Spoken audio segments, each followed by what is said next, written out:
মসজিদে যান না অলসতা করে, অথচ ওই মোড়ে বাজার 2 কিলোমিটার, সেই জায়গা জানে খালি ডিম কিনতি। বৃষ্টি নামতেছে, মসজিদে যান না। হাদিস একটা কোন জায়গাতে সংগ্রহ করছেন যে নবী পাক বৃষ্টির মধ্যে সাহাবায়ে কিরামদেরকে বলছে, সল্লু ফি রিহালিকুম, যার যার ঘরে নামাজ পড়ে, এত বড় বৃষ্টির মধ্যে মসজিদে আসার দরকার নেই।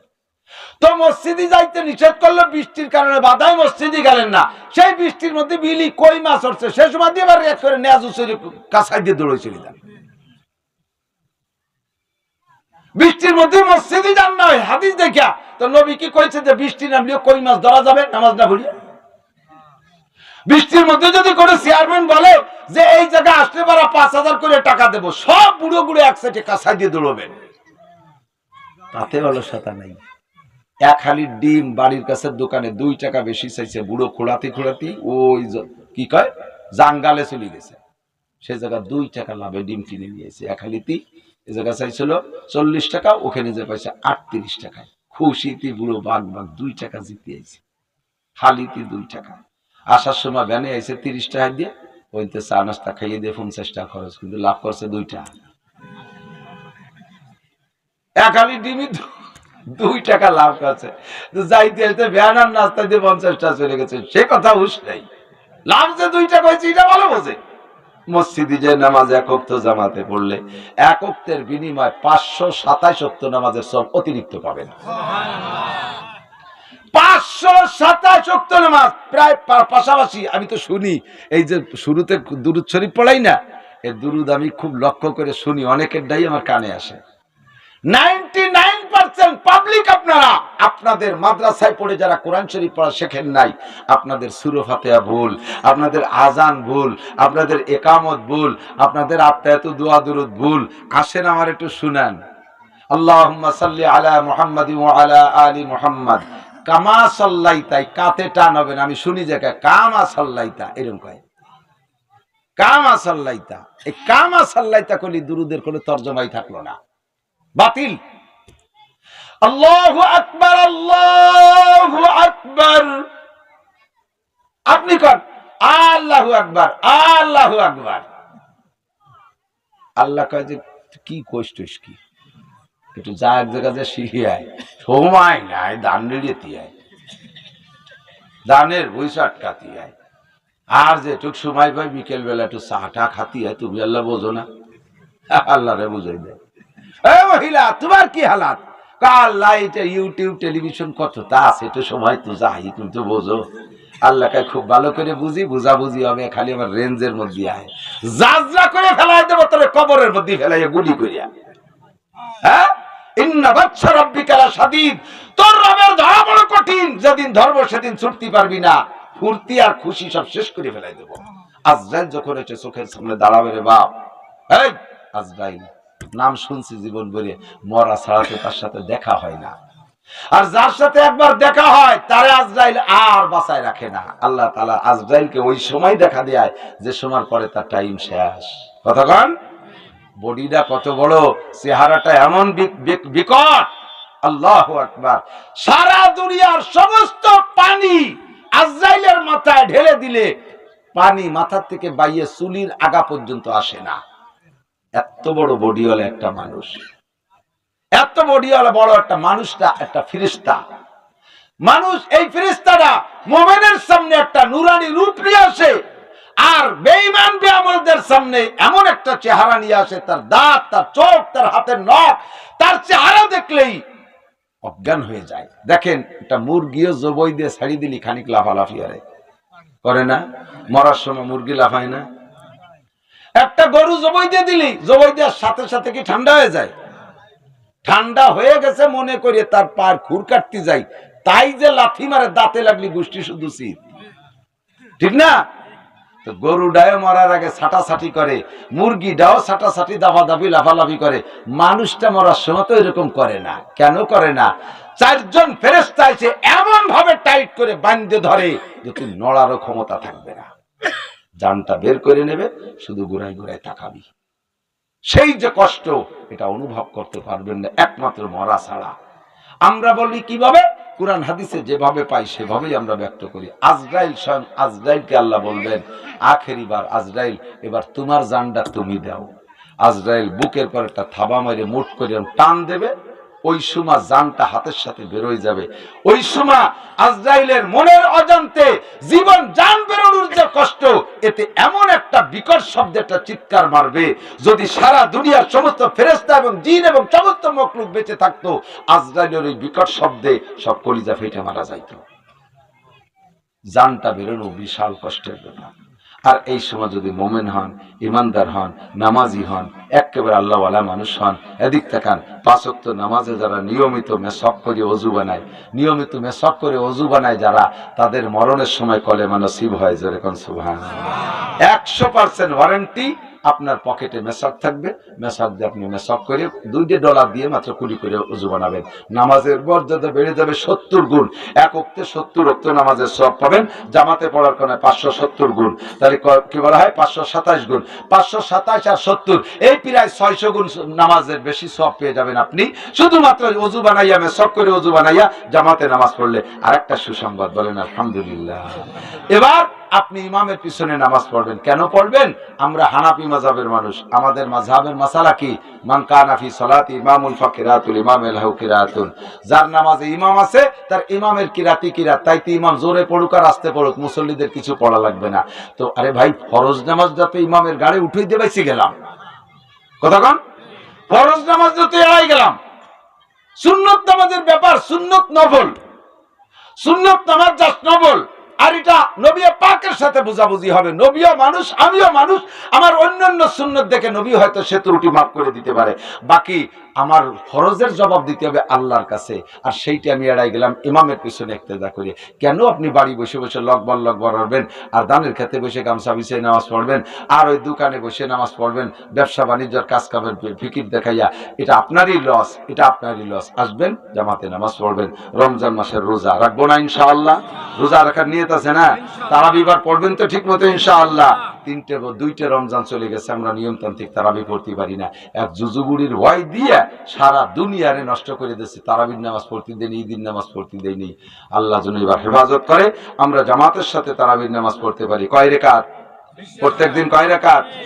20 রাকাত। 10 20 রাকাত। তারাবি কয় রাকাত? 120 রাকাত। মস্ক করে রাখেন 20 রাকাত। যারা বলতে আসে 8 রাকাত, তাদের বিপক্ষে আমাদের কোরআন শরীফ হাদিসের অনেক দলিল আছে। আপনারা সংক্ষেপে সে দলিল তো মনে রাখতে পারবেন না, একটু বুঝলেন যে তারাবি যদি 8 রাকাত পড়েন তাহলে আপনার সমস্যা কোথায়, আর 20 রাকাত পড়লে আপনার সমাধান কোথায়। এদিক তাকান, আপনি ঢাকা যাবেন, জীবনেও ঢাকা যান নাই, যে ঢাকা যায় নাই সে ঢাকা যাওয়ার সবকিছু জানিয়ে শুনে তার রওনা দিতে হবে।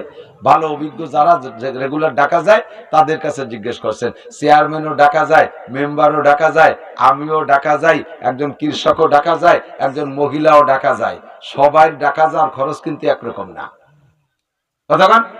আমার ঢাকা যাইতে আসতে 10,000 টাকা খরচ আছে, প্রাইভেট কার নিয়ে যাই, যাতা আসা, আমি প্রাইভেট কারে যাই। তা আমার গাড়িতে 10,000। আমার কাছে যদি জিজ্ঞেস করেন হুজুর ঢাকা যাইতে আসতে কত লাগে, আমি কি বলবো? আমি তো পরিবহনের খবরই রাই না, বলে আমার ঢাকা যাইতে আসতে 10,000 লাগে। চেয়ারম্যান সাহেব উনিও গাড়িতে যায়, উনি বললেন যে আমার আর একটু বেশি লাগে, আমার বন্ধু বান্ধব আছে ফেরিতে 12,000 টাকা। মেম্বার সাহেব উনি পরিবহনে যায়, আপনার কত লাগে? আমার লাগে 1500 টাকা, এসি গাড়িতে যাই। সাধারণ পাবলিক ঢাকা যাইতে কত লাগে? 1000 টাকা লাগে যাইতে আসতে। তাহলে 4-5 রকম হয়ে গেল না? কারণ উনি জীবনও যায়নি, উনি কার আন্দাজে টাকা নিয়ে রওনা দেবেন? তো সর্বনিম্ন পর্যায়ে যদি আপনি 1000 টাকা নিয়ে রওনা দেন, 1000 টাকা নিয়ে আপনি রওনা দেন, তাহলে আপনার যাইতে 500 আসতে 500 সমান সমান হবে। কোনো কারোর কাছে ভিক্ষে খয়রাত করা লাগবে না, রোডের গাড়িতে যাবেন। যদি বেশি নিয়ে যান তাহলে সে টাকা থেকে যাবে। হ্যাঁ, যদি আপনি ঢাকা যাইতে 500 টাকা নিয়ে যান, একজন আবার 500 কইছে, সে লোক গেছিল 20 বছর আগে, সেই 20 বছর আগে ভাতা দিয়েছে, ঢাকা জাতি আসতে 500 টাকা লাগে। 500 টাকা নিয়ে যদি তার কথায় রওনা দেন, যাওয়াটা হবে গাবতলি, আসার সময় আপনার পকেটে টাকা নাই, আসতেও লাগবে 500 টাকা। এই মুহূর্তে কি করবেন? ওই জায়গা ভাঙ্গা থাল খাইতে বিক্রি করবেন, কেউ দিলি দিল, না দিলি ভাড়া বিলাল আড়িয়াটি আসবেন, পর্দা পরা হবেন সাতরাইয়া, এটা আনিয়ে দেন 500, লাগবে 1000, তার 500 দেবে কিনা আপনার? আর যদি আপনি 2000 টাকা নিয়ে যান আর নর্মাল ভাবে আপনি রোডের গাড়িতে যান, যাইতে আসতে 500, পকেটে থেকে যাবে 1000, যাইতে আসতে 1000 থেকে যাবে 1000, বাল বাচ্চার জন্য একটু কমলা, একটু আঙ্গুর, একটু তিলে খাজা মাজা ইত্যাদি কিনে কিনে নিয়ে আসতে পারবে। যদি নাও কেনেন পরে সেই টাকা দিয়ে কাজে লাগবে। কথাটা ঠিক না? ও দোস্ত, আপনি তারাবির নামাজ যদি 20 রাকাত পড়েন, কয় রাকাত? 20 রাকাত পড়েন, তাহলে আর যদি অরিজিনালি তারাবি হাদিসের দ্বারা নবী বলেন, নবী পাক কিয়ামতে বলেন যে আমি তারাবি হলো 8 রাকাত পড়তে বলছি, তুমি 20 রাকাত পড়ছো, জি হুজুর তাহলে 8 রাকাতে যে জমা নেন, আমার প্রত্যেকদিন 8 রাকাত জমা নেন।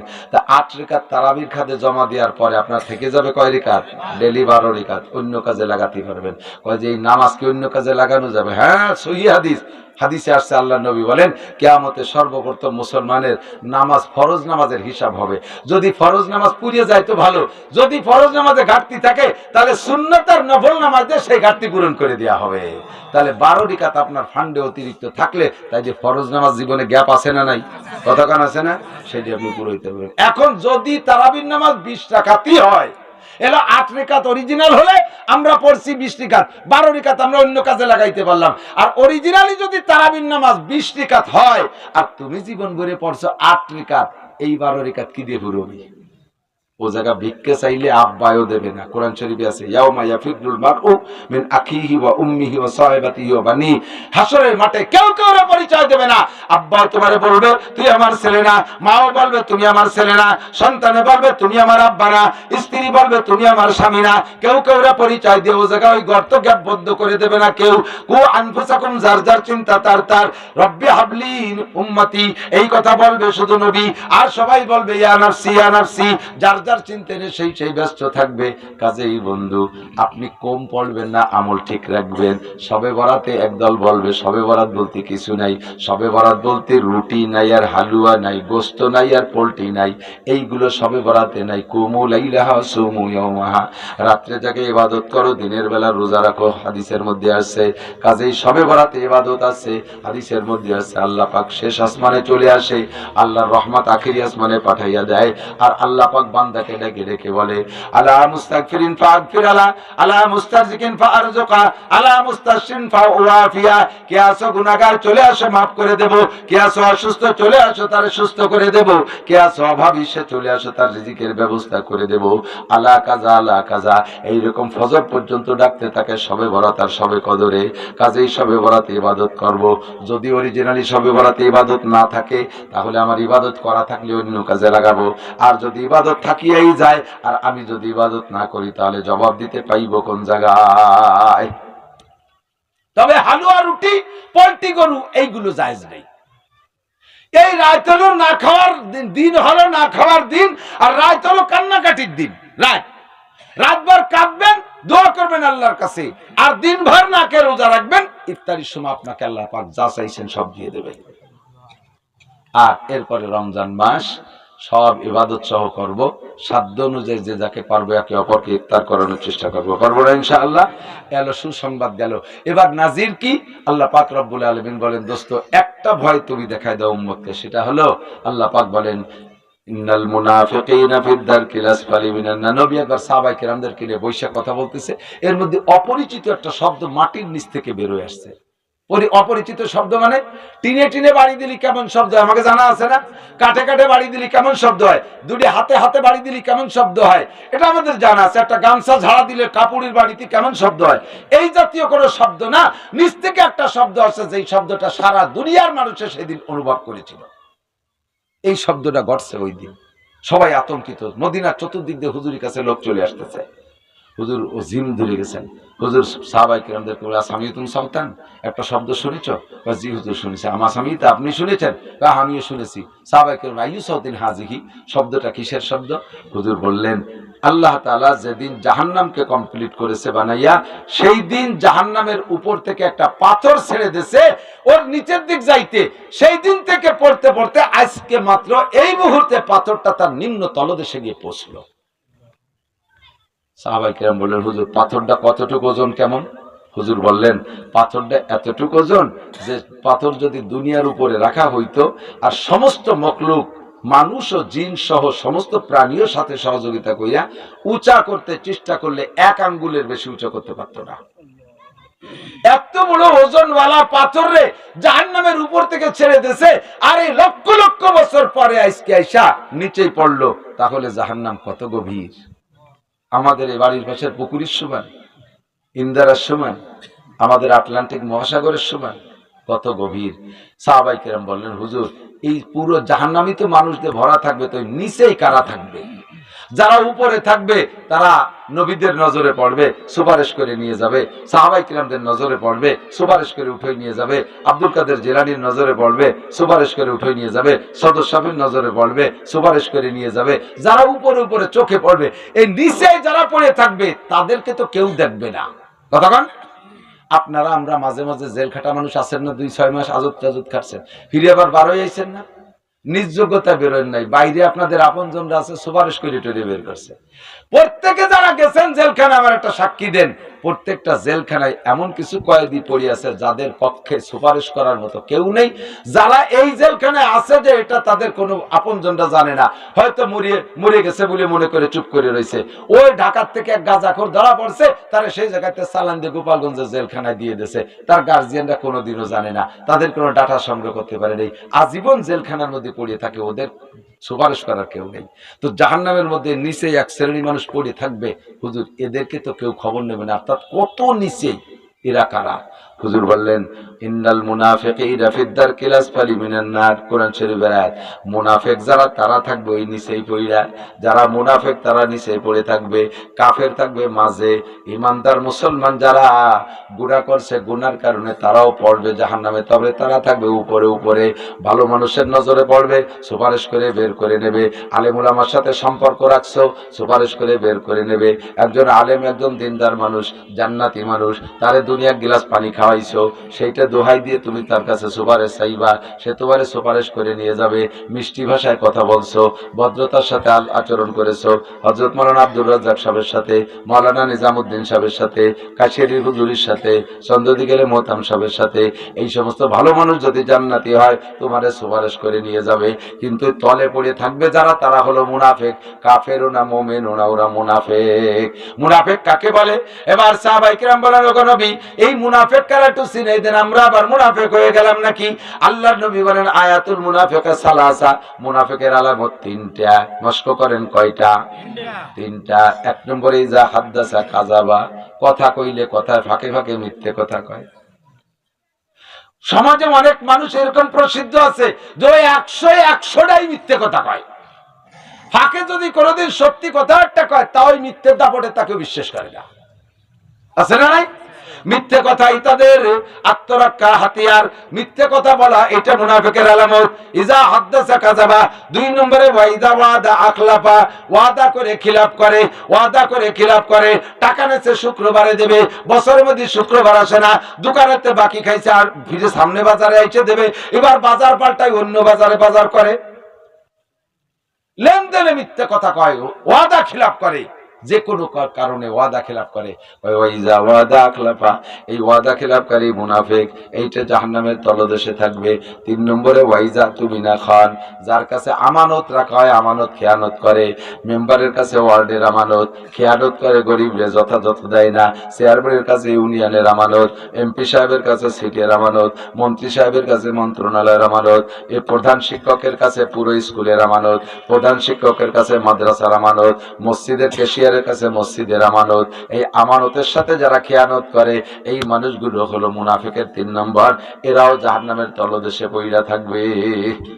মসজিদের ক্যাশের টাকা দিয়া সুদের পাল্লাগায় খায়। সুবহানাল্লাহ। মনে করেন যে বানাই কই, আসেন আমার সাথে ঘোরেন, কত তাজেব দেখবেন। মসজিদের ক্যাশের টাকা দিয়া দোকানের চালান বানাইয়া ব্যবসা করে, মসজিদের ক্যাশের টাকা দিয়ে জমি বন্ধক রাখে। মসজিদ কয় যে আরে তোমাকে সময় মতো পালি হলো। মিয়া, মসজিদের আমানত মনে রাখেন, প্রত্যেক আমানতের মশালা এই, কমিটির সাথে পরামর্শ করা ছাড়া খুচরো টাকারে আলাম বানাতে পারবেন না, আলাম টাকারে খুচরো ভাঙাতে পারবেন না। কমিটির সাথে পরামর্শ ছাড়া কেশিয়ারের এই ক্ষমতা নাই। যদি পাল্টাইও ব্যবহার করেন তা আপনার কবিরা গুনাহ হবে, মশওয়ারা না করিয়া। এত হেফাজত করতে হবে কমিটি। আর সেই ক্যাশের টাকা দিয়ে জমি বন্ধক রাখে, মাইয়ের বিয়ে দেয়, সালের মুসলমানি, নিজের মুসলমানি, কত তাজে সারে সেই টাকা দিয়ে দোকানে পুঁজি বাড়ায়। হঠাৎ করে দেয় একদিন কারেন্টের তার সংযোগ মিস করিয়া বাস আগুন ধরিয়ে গেছে, সারা জীবন বলে যা খাইছি সব দুনিয়ার জাহান্নামে পোড়ায় দেবে। 4 নম্বরে আর একটা হাদিসের ভিতরে আছে, হুজুর বলেন ওয়াইদা তাকাল্লামা ফাজারা, মুনাফিকের আর একটা আলামত হলো কথায় কথায় গালাগালি দেয়, কাজাকাজি দেয়, একেবারে ওজিফার মতো হয়ে গেছে, মানে এমন ভাবে মিক্সার করে বেড়াইছে কথা আর গালাগালি, ও নিজেও টের পায় না যে মাঝে একটা বকানি দিছে। ওরা লুকমত ভাই কাজালিকা কক কাজাইছি, এগুলো সেট হয়ে গেছে, অনায়াসে সেট হয়ে গেছে, কথার তালে তালে আসে। গুনাহ করতে করতে অভ্যাস হয়ে গেলে গুনারে গুনাহ মনে হয় না, কাজাইতে কাজাইতে অভ্যাস হয়ে গেলে কাজানিরে কাজানি মনে হয় না, ইবাদত করতে করতে অভ্যাস হয়ে গেলে ইবাদতে কষ্ট হয় না, আর ইবাদত না করতে অভ্যাস হয়ে গেলে ইবাদত করতে কষ্ট হয়, ইবাদত করতে করতে অভ্যাস হয়ে গেলে ইবাদত না করতে কষ্ট হয়। যারা নিয়মিত নামাজ পড়েন মসজিদে, কারণবশত যদি ফজরের নামাজ কোনোদিন পড়তে না পারেন, বাইরে বেরোতে ভয় লাগে কি না? লাগে না? যারা দাড়ি রেখে বড় করে ফেলাইছেন, এখন দাড়ি কাটতে কষ্ট লাগবে কি লাগবে না? যতদিন কাটতেন তখন রাখা শুরু করতে কষ্ট যেমন লাগতো, এখন তার চেয়ে বেশি কষ্ট লাগবে কাটতে। প্রত্যেক জিনিস অভ্যাসের পর নির্ভর করবে।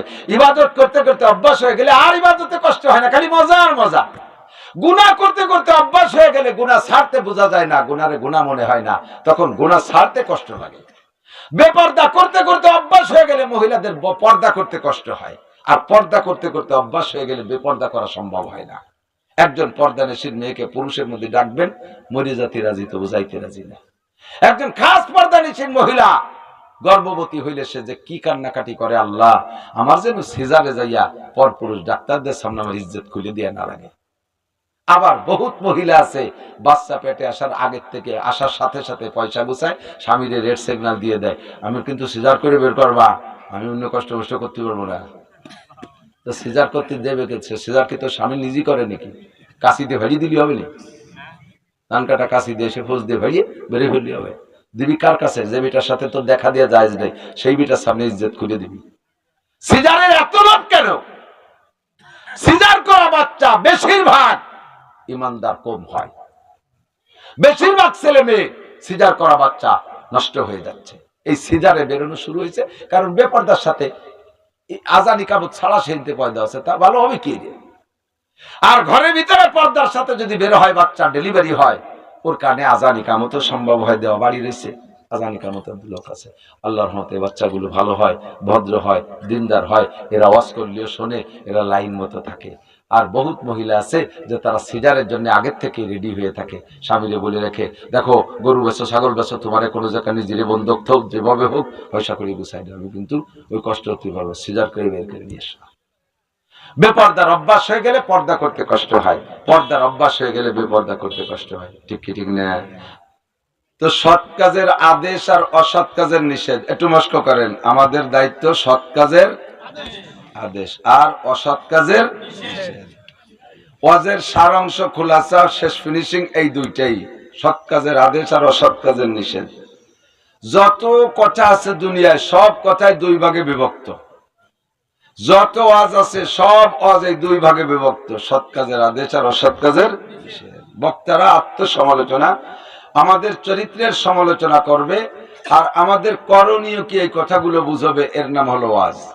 এই সৎ কাজের আদেশ আর অসৎ কাজের নিষেধ, ভালো আর মন্দ, জান্নাতের পথ জাহান্নামের পথ দেখানোর জন্য আল্লাহ তাআলা 2.5 থেকে 3 লক্ষ নবী রাসূল পাঠাইছে দুনিয়ায়। আদম আলাইহিস সালাম প্রথম নবী, আর আমাদের নবী শেষ নবী। মাঝে এই 2.5 লক্ষ বা 3 লক্ষ বা আরো বেশি কম হতে পারে নবী রাসূলকে আল্লাহ তাআলা এই ওয়াজ করার জন্যই পাঠাইছে। তো সর্বশেষ বক্তা, প্রধান বক্তা, আপনি ওই পিছে বসেন নয় স্টেজে বসেন, ফোন আসলে বিল আড়াআড়ি দৌড় শুরু। বোঝা যাচ্ছে শিক্ষিত জ্ঞানী মানুষ, কিন্তু সিস্টেম ভালো আছে না। সাইলেন্ট করেন সবাই, কিছুক্ষণের জন্য মোবাইল সাইলেন্ট করেন, পরে অন করলে ইনশাল্লাহ পাবেন। তো সর্বপ্রথম বক্তা আদম আলাইহিস সালাম, আর শেষ বক্তা আমাদের নবী মুহাম্মদুর রাসূলুল্লাহ সাল্লাল্লাহু আলাইহি ওয়াসাল্লাম। নবী পাক সাল্লাল্লাহু আলাইহি ওয়াসাল্লামকে আল্লাহ পাক বলেন, ইয়া আইয়ুহার রাসূলু বাল্লিগ মা উনজিলা ইলাইকা মির রাব্বিক। এমন দেখিয়ে তো কয় গেছে, ইয়া আইয়ুহার রাসূলু বাল্লিগ মা উনজিলা ইলাইকা মির রাব্বিক। হে রাসূল, হে নবী, বাল্লিগ মা উনজিলা ইলাইকা মির রাব্বিক, তোমার রবের পক্ষ থেকে যাহা পেয়েছো, যা তোমার কাছে পৌঁছে বাল্লিগ উম্মতের কাছে পৌঁছাইয়া দাও। তাফসীরের মধ্যে লেখে বাল্লিগ আয় বাল্লিগ মা জামিআ মা উনজিলা ইলাইকা মির রাব্বিক, তোমার রবের পক্ষ থেকে যাহা তুমি পাইবা, আদেশ এবং নিষেধ, শরীয়তের বিধিবিধান, যা কিছু তোমার কাছে পৌঁছবে, বাল্লিগ উম্মতের কাছে পাই টু পাই পুঙ্খানুপুঙ্খ পৌঁছে দিবা। লজ্জার কারণে কোনো মাসালা গোপন করবা না, কোনো প্রভাব আর প্রশাসনের ভয়ে কোনো কথা লুকায় রাখতে পারবা না। বাল্লিগ জামিআ মা উনজিলা ইলাইকা মির রাব্বিক, রবের কাছ থেকে যাহা পাইবা সব কথা উম্মতের কাছে পৌঁছাই দিবা। আল্লাহ পাক বললেন, ফা ইল্লাম তাফআল ফামা বাল্লাগতা রিসালাতা, যদি সব কথা উম্মতের কাছে না পৌঁছাও, তাহলে কিয়ামতের ময়দানে আমার কাঠগড়ায় দাঁড়িয়ে তুমি যত বড় নবী হও না কেন, তোমাকে উদ্দেশ্য করে আমি আসমান জমিন সৃষ্টি করেছি, তোমাকে উদ্দেশ্য করে আমি কোটি কোটি মানুষ সৃষ্টি করেছি, আর মানুষের খেদমতের জন্য অসংখ্য নিয়ামত সৃষ্টি করেছি। সার সংক্ষেপ তোমার উদ্দেশ্যে সবকিছু সৃষ্টি, তথাপি তুমি এড়িয়ে যেতে পারবা না। আমার কাঠগড়ায় দাঁড়াইয়া জবাব দেওয়া লাগবে, কেন সব কথা উম্মতকে বলো নাই। এবার তুমি সব কথা বলতে গেলে অনেক কথা মানুষের গায়ে পড়বে, কথা বলেন, সব কথা আপনার পক্ষে হবে না, উম্মতের পক্ষে হবে না, কোন কোন কথা তাদের গায়ে পড়বে। আর চিরচরিত সত্য কথা হলো, হক কথা জীবন ভরে একটু কড়া হয়, হক কথা একটু কড়া হয়। আরবিতে বলে আল হক্কু মুররুন, হকটা একটু তিক্ত হয়। আর এই তিক্ত যার ভালো না লাগে সে তো একটু আপনার বিপক্ষে কথা বলবেই, আপনার বিপক্ষে শত্রুতা আদাওয়াতি করতেই পারে। তবে আপনি জেনে নেন, আল্লাহু ইয়াসিমুকা মিনান নাস, মানুষে আপনাকে জানে শেষ করে দিতে পারবে না। কিছু শারীরিক নির্যাতন আসলেও, মানসিক কিছু চাপের মুখে পড়লেও পড়তে পারেন, তবে জীবনের তরে শেষ করে দেওয়ার ক্ষমতা কোনো মানুষের, একটু মুখে বলতে হবে, কোনো মানুষের আছে? যদি আল্লাহ বাঁচায়, যদি কে বাঁচায়? আল্লাহ যদি বাঁচায়, দুনিয়ার কেউ মারতে পারে না। আর আল্লাহ যদি মারে, সারা দুনিয়ার সবাই মিলেও বাঁচায় রাখতে পারে না। কোটি কোটি টাকায় মানুষকে বাঁচায় রাখতে পারে না, প্রশাসনে বাঁচায় রাখতে পারে না। আমাদের জাতির পিতা যাকে আমরা বঙ্গবন্ধু শেখ মুজিবুর রহমান বলে স্মরণ করে থাকি, অন্য কোন দল আলারা না করলেও কমপক্ষে আমরা গোপালগঞ্জেরা, আমরা আওয়ামী লীগ আলারা তো অত্যন্ত শ্রদ্ধার সাথে সম্মান করি। বঙ্গবন্ধুর নেতৃত্বে 7.5 কোটি বাঙালি পাকিস্তানিদের বিপক্ষে লড়াই করে দেশকে স্বাধীন করেছে। এই 7.5 কোটি বাঙালির জীবদ্দশায় বঙ্গবন্ধুর যখন সময় হয়ে গেছে, চলেই যাওয়া লাগছে, যে কোনো মিডিয়ার মাধ্যমে আল্লাহ তাআলা মানুষকে জান নেয়, কথা বলেন, কেউকে হত্যা করাইয়া নেয়, কেউরে রোগ দিয়ে নেয়, কেউরে বিপদ আপদ দিয়ে নেয়। আল্লাহ পাক যে কোনো মাধ্যম দিয়ে বঙ্গবন্ধুকে নিয়ে গেছে, 7.5 কোটি মানুষে আমরা তাকে ঠেকাই রাখতে পারি নাই। করোনায় কত বড় বড় এমপি মন্ত্রী মারা গেল, রাজা বাদশাহ মারা গেল, শিল্পপতি কোটিপতি মারা গেল। আল্লাহ যদি না বাঁচায়, দুনিয়ার কোনো পয়সা করিতে তারে বাঁচায় রাখতে পারে না। আল্লাহু ইয়াসিমুকা মিনান নাস, মক্কার মদিনার কাফেররা, ইহুদ নাসারারা তোমার বিপক্ষে অনেক ষড়যন্ত্র করবে, তোমাকে অনেক কষ্ট দেবে। কিছুক্ষণের জন্য কষ্ট তুমি মেনে নিবা, তবে নিশ্চিন্ত থাকো, তারা তোমার গায়ে হাত দিয়ে জীবনের তরে শেষ করতে পারবে না। তোমার কাজ তুমি চালিয়ে যাবা। এবার তুমি দীর্ঘদিন বয়ান করার পরে তোমার আশানুপাতিক হারে তুমি উম্মত পাবা না। ওয়াজ যে পরিমাণ করবা সেই পরিমাণ উম্মত পাবা না, সেই পরিমাণ তুমি হিদায়াত প্রাপ্ত পাবা না। তাতে তোমার মন খারাপ করার দরকার নাই যে আমি যারে ওয়াজ করি তারে কেন হিদায়াত দিতে পারি না। এ ব্যাপারে আমার সিদ্ধান্ত হলো ইন্নাকা লা তাহদি মান আহবাবতা ওয়ালাকিন্নাল্লাহা ইয়াহদি মান ইয়াশাউ ইলা সিরাতিম মুস্তাকিম। হিদায়াত কোনো মানুষের হাতে নয়, মানুষের হাতে হিদায়াতের একটা অংশ, সেটা হলো ইরাতুত তরিক, রাস্তা দেখানো, পথ দেখানো, কথা উম্মতের কাছে পৌঁছে দেওয়া, দাওয়াত ইলাল্লাহ, আল্লাহর দিকে মানুষকে আহ্বান করা, এই হিদায়াতের জিম্মাদারি মানুষকে দিয়েছি। আর গন্তব্যে পৌঁছে দেওয়া, জান্নাতি করে দেওয়া, পাক্কা ঈমানের খাতায় নাম লেখানো যে হিদায়াত, এই হিদায়াত কোনো মানুষের হাতে নয়, এই হিদায়াত কার হাতে? কাজেই আপনি দীর্ঘ 23 বছর ওয়াজ করার পরে আপনার মন খারাপ হবে অথবা ভয় পাবেন যে এত ওয়াজ করে কেন মানুষ সব কাফেরদেরকে মুসলমান বানাইতে পারলাম না। এতে আপনার চিন্তার দরকার নাই, কারণ ইন্নাল্লাহা লা ইয়াহদিল কওমাল কাফিরিন, এক শ্রেণীর কাফেররা কাফের তাকিয়ে যাবে যাদেরকে আপনি সারা জীবন ওয়াজ করেও পথে আনতে পারবেন না। নবী পাক নবী আল্লাহর হুকুম পালনার্থে বয়ান শুরু করলেন, তাবলীগের কাজ আরম্ভ করলেন। আগে জেনে নিলেন আল্লাহ আমি বয়ান করব পদ্ধতি কি। আল্লাহ পাক তাও সিস্টেম শিখিয়ে দিয়েছেন, উদউ ইলা সাবিলি রাব্বিকা বিল হিকমাতি ওয়াল মাউইজাতিল হাসানা। ওগো নবী আপনি মানুষকে দিনের দিকে ডাকবেন হিকমত করে, কৌশল করে। যে মানুষের যার ভিতরে যেমন হিকমত খাটাইলে তারে হাতে আনতে পারেন, তারে তেমন হিকমত খাটাবেন। কথা বলেন? যার পিছনে যেমন হিকমত খাটাইলে হয়। একজন মাস্টার সাহেবের পিছনে কেমন হিকমত খাটাইতে হবে, প্রফেসরের পিছনে কেমন হিকমত খাটাইতে হবে, চেয়ারম্যানের পিছনে কোন হিকমত, এমপি সাহেবের পিছনে কোন হিকমত, পুলিশ আর মিডিয়ার বাহিনীর কাছে কোন হিকমত খাটাইতে হবে, ডাক্তার ইঞ্জিনিয়ারের পিছনে কোন হিকমত খাটাইতে হবে, একজন কৃষক গৃহ সাধারণ গ্রাম্য পাবলিক কৃষকের পিছনে কেমন হিকমত খাটাইতে হবে সেটা আপনি বুঝে হিকমত করবেন। হিকমত মানে কৌশল। কৃষক পাবলিক কর্মে ব্যস্ত। এখন তো ধান মলে ফুকু মেশিনই না, ফুকু না ভুকু, ফুকু মেশিন, ওই ফুকইয়া খেয়ার উড়ই ফেলে। আমাদের ছোটবেলায় তো ছিল গরু দিয়ে মলন মলা।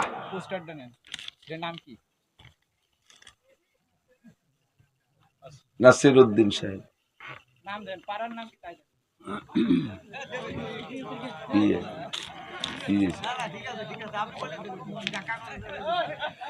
দক্ষিণ পশ্চিম নিজরা পুরাতন জামে মসজিদ যুব সমাজের উদ্যোগে। আমি তো কথা বলার সময় পোস্টার পাইনি, এই জন্য আমি আমার জানা মতে কয়ে দিছি। আচ্ছা আচ্ছা আচ্ছা, হ্যাঁ ঠিক আছে। আচ্ছা দিকে দিকে আবার বলি দেবেন সুন্দর করে। তো ছোটবেলায় দেখতাম ধানমল তো গরু দিয়ে, ধানমল তো কি দিয়া? গরু দিয়ে, তাই না? এখন বিকেল বেলা আসরের পরে নামাজি মানুষ গরু দিয়ে মলন মলে। এই গরু দিয়ে যখন বিকেলে মলন মলে, আসরের পরে তবলিগলারা গাছতে বেরোয় না? আসরের পরে যখন গরু তবলিগলারা গাছতে বেরোইছে, সিস্টেম সুন্দর হয়নি, কথার লাইন নষ্ট হয়ে যায়, অ্যাটিটিউড ভালো হয়নি। কানে কানে তো বললে পারতো পোস্টার দিয়ে যে হুজুর মহল্লা কিন্তু ঠান্ডার পড়ে একা না, এ জায়গার নাম আলাদা আছে। আল্লাহ তো এদিক এদিক হিকমত কারে কাজ শুনে রে।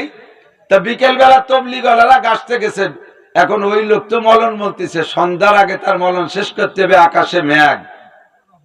এই মুহূর্তে যদি তবলিগলারা যায় ভাই এই মলন বলে জাহান্নামে যাবেন, হ্যাঁ মসজিদে তবলিগ জামাত আসছে, আপনি তবলিগের খবর নিলেন না, মসজিদের খবর নিলেন না, আপনি মলন বলতেছেন দিনের কোনো খোঁজ খবর নাই, এইভাবে যদি জাড়ি মারিয়ে যায় তারে আক্রমণ করে, তাহলে মলনেলা কি করবে? ওদিকে দুত্তর আকাশে মেঘ আর এদিকে মলন বলে সাতটি বাতের কেড়াল দিয়ে দাবর দেবে না?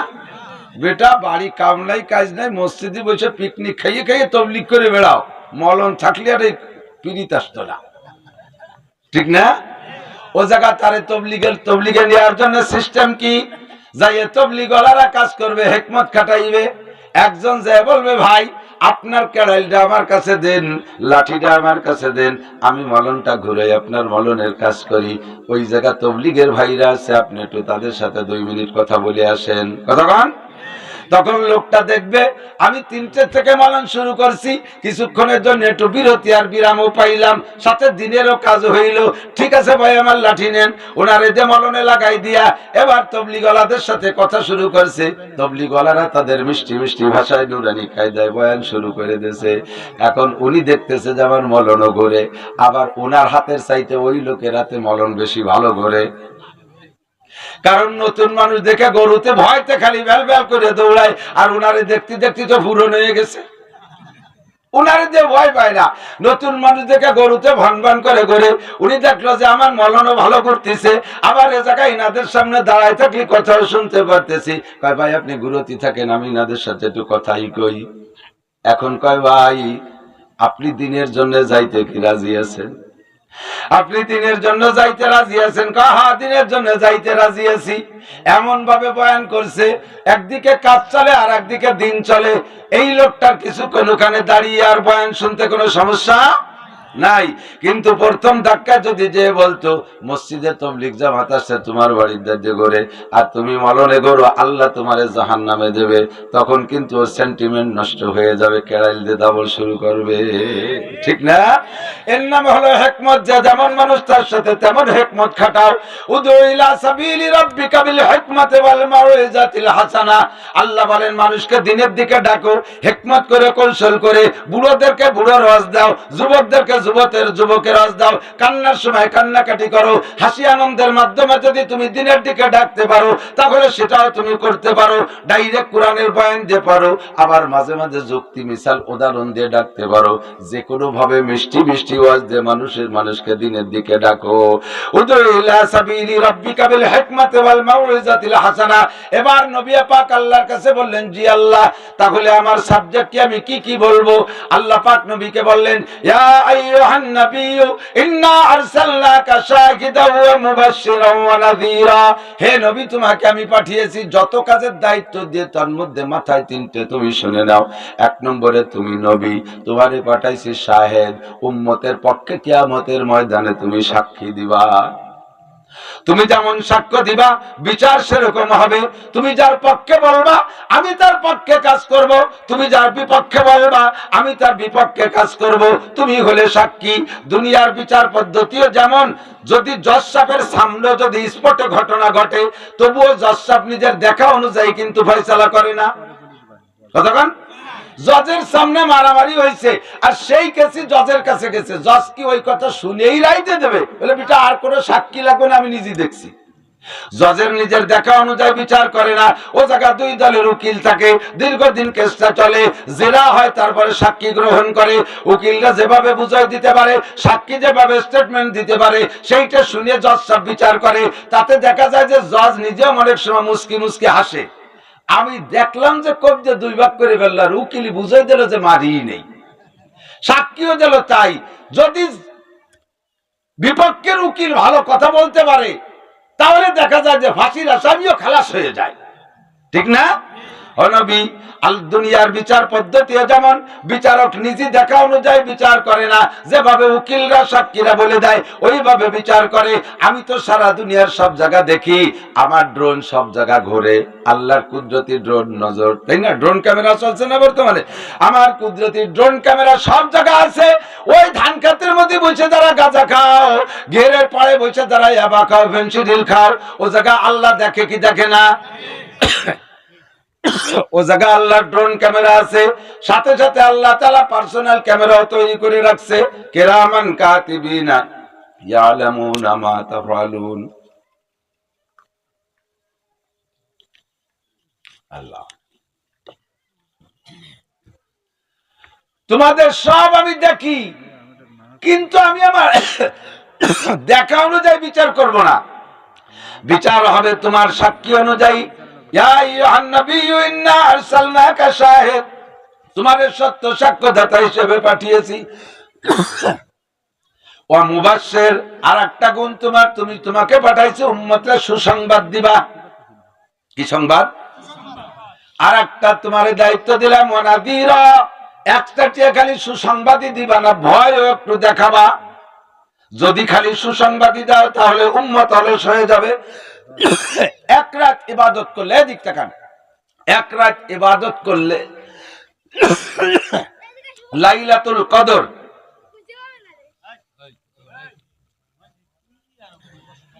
লাইলাতুল কদরে এক রাত ইবাদত করলে 1000 মাস ইবাদতের চাইতেও বেশি সওয়াব। 1000 মাসে হয় 82 বছর 4 মাস। এর মধ্যে বেশিরভাগ মানুষই 82 বছর 83 বছরে নাই, 2-1 আছেন।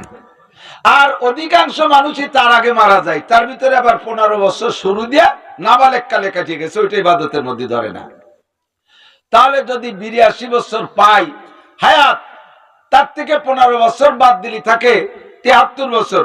এই 73 বছর না, আপনি এক রাত ইবাদত করলে 82 বছর 4 মাস ইবাদতের সওয়াব পাবেন। তাহলে সবে কদর খুঁজিয়া দরকার হয় রমজানের শেষ 10 দিন প্রত্যেক রাত ইবাদত করো, যে কোনো এক রাত তো হবেই, ওর মধ্যে তার বাদ নেই। এক রমজানের 10টা রাতি পরিশ্রম করে বেজোড় রাতের 5টা রাত ইবাদত করলেই আমার বাকি জিন্দেগি শেষ। নামাজ গতবারও পড়তাম না, আগামীবারও পড়বো না, কারণ এক রাত্রি 82 বছরের কামাই হয়ে বসে রয়েছে, আর লাগবে না। ও দোস্ত, এজন্য নবীকে আল্লাহ বলেন শুধু পাইকারি সুসংবাদই দিবা না, সাথে একটু ভয় ও দুঃসংবাদও দিবা। কারণ কিভাবে দুঃসংবাদ? একজন লোক যদি 82 বছর না 82,000 বছরও যদি হায়াত পায়, 82 লাখ বছরও যদি হায়াত পায়, আর 82 কোটি বছরও যদি হায়াত পায়, আর অবিরাম এমন করে ইবাদত করে, আর প্রত্যেক বছরই সবে কদরও পায়, সব মিলে গুণ দিয়ে যত হবে, তার সারা জিন্দেগির সমস্ত ইবাদত আর বন্দেগি আমল আর আখলাক মাত্র একটা কথায় শেষ হয়ে যাইতে পারে। সারা জীবনের সব এক কথায় শেষ। এই ভয়টা তারে দিবা। যেমন একটা কথায় দিক তাকান, তোর কোরআন হাদিস মানি না, এ বল নিলে একদল আছে না নাই? চিনি তোর হুজুর রাসূলের ভাষা, বাদ দে তোর মসজিদে যায় যারা সব জুতো চোর। এর এক একটা কথায় বেঈমান হয়ে যায়, কাফের হয়ে যায়।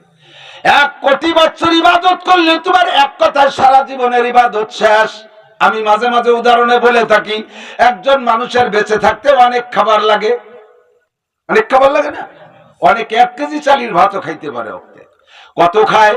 যাই খাই না কেন সারা জীবন বেঁচে থাকতে কত খাবার আমরা খাইলাম, কত পানি আমরা খাইলাম, কত কিছু খাইয়ে দিয়ে এই শরীরটাকে এ পর্যন্ত নিয়ে আসছি। বেঁচে থাকতে হাজার হাজার খাবার লাগে, লাখ লাখ খাবার লাগে, অনেক কিছু লাগে, কিন্তু মরতে অনেক কিছু লাগে না। একটা কেউটো সাপে একজন মানুষের একবার দংশন করলে ওর দাঁতের ফাঁক দিয়ে মানব দেহের মধ্যে 1 সরিষা পরিমাণ বিষ ঢোকে। মেডিকেল সায়েন্সের বিজ্ঞানী ডাক্তাররা আবিষ্কার করেছে, একটা কেউটো সাপে মানুষকে দংশন করলে তার দাঁতের ফাঁক দিয়ে মাত্র 1 সরিষা পরিমাণ বিষ ঢোকে। সেই 1 সরিষা পরিমাণ বিষ ঢোকার কারণে মানুষ মারা যায় কি যায় না? যেই মানুষটারে 60 বছর বাঁচায় রাখতে কত টন কেটন খাওয়ায় রাখা লাগলো, ওই মানুষটারে মারতে মাত্র 1 সরিষা পরিমাণ বিষই যথেষ্ট। তেমনি জান্নাতে যাইতে তোমার নামাজের রোজার নেকি লাগবে, রোজার নেকি লাগবে, হজের নেকি লাগবে, যাকাতের নেকি লাগবে, শবে বরাতের নেকি লাগবে, শবে কদরের নেকি লাগবে, কোরআন হাদিসের নেকি লাগবে, ওয়াজ মাহফিলের নেকি লাগবে, মসজিদ মাদ্রাসার নেকি লাগবে, তাবলীগ সরমনের নেকি লাগবে, দান খয়রাতের নেকি লাগবে, আরো আরো নেকি লাগবে। জান্নাতে যাইতে মোটা ইনকাম করা লাগে, কিন্তু জাহান্নামে যাইতে 1 সরিষা পরিমাণ বিষই তোমার ধ্বংসের জন্য যথেষ্ট। এই জন্য বলে দেবেন আপনাকে পাঠাইছি বাশীরা ওয়া নাযীরা, সুসংবাদও দেবেন আবার ভয়ও দেখাবেন। আল্লাহ কি সুসংবাদ দেব? আল্লাহ পাক বলেন আগে উম্মতরে পকেটে নিয়ে নাও, 1 নম্বর সুসংবাদ দাও। এক শ্রেণীর মানুষ পর্যাপ্ত পরিমাণ গুনাহ করতে করতে করতে করতে শয়তান তারে এমন বুঝ দিয়ে ফেলাইছে, তুই যে পরিমাণ গুনাহ করছিস তোর ক্ষমা হবে না, তোর রেহাই নাই, তোর তওবা হবে না, তওবা করে লাভ নাই, যা করতেছিস করে যা, পরকালে যা হয় কপালে হবে। আরো সাহস দেয় শয়তানে, আরে মূর্তি যে দেরি, পরকাল বলতে কিছুই নাই। শয়তানে বুঝাই দেয়। এই শ্রেণীর ভীত মানুষগুলো অথবা নিরাশা মানুষগুলোকে বলে দেয় 1 নম্বর সুসংবাদ, কুল ইয়া ইবাদিয়াল্লাযীনা আসরাফু আলা আনফুসিহিম লা তাকনাতু মির রাহমাতিল্লাহ। ইন্নাল্লাহা ইয়াগফিরুয যুনুবা জামিআ। আল্লাহ পাক বলেন, কুল নবী তুমি বলে দাও, ইয়া ইবাদি, হে আমার ওই সকল বান্দারা, আল্লাযীনা আসরাফু আলা আনফুসিহিম, যারা নিজের নফসের উপরে সীমা লঙ্ঘন করেছো, অত্যাচার করেছো, অন্যায় করেছো, অপরিমাণ গুনাহ করে ফেলাইছো, আলা আনফুসিহিম, আসরাফু আলা আনফুসিহিম, গুনার পাহাড় করে ফেলাইছো পিছনে। লা তাকনাতু মির রাহমাতিল্লাহ, ও বান্দা তুমি আল্লাহর রহমত থেকে নিরাশা হয়ে যেও না। ইন্নাল্লাহা ইয়াগফিরুয যুনুবা জামিআ, আল্লাহ পাক তোমার সব গুনাহ মাফ করে দিতে প্রস্তুত। সব গুনাহ মাফ, সব গুনাহ মাফ। আল্লাহর হকে যত গুনাহ করেছেন একটা বার মতে মাত্র অন্তর থেকে পড়বেন, একেবারে খাস নিয়তে পড়বেন, আস্তাগফিরুল্লাহ, বলেন আস্তাগফিরুল্লাহ, আস্তাগফিরুল্লাহ, আস্তাগফিরুল্লাহ আল্লাযী লা ইলাহা ইল্লা হুয়াল হাইয়ুল কাইয়্যুম ওয়া আতুবু ইলাইহি। অন্তর থেকে তওবা করবেন।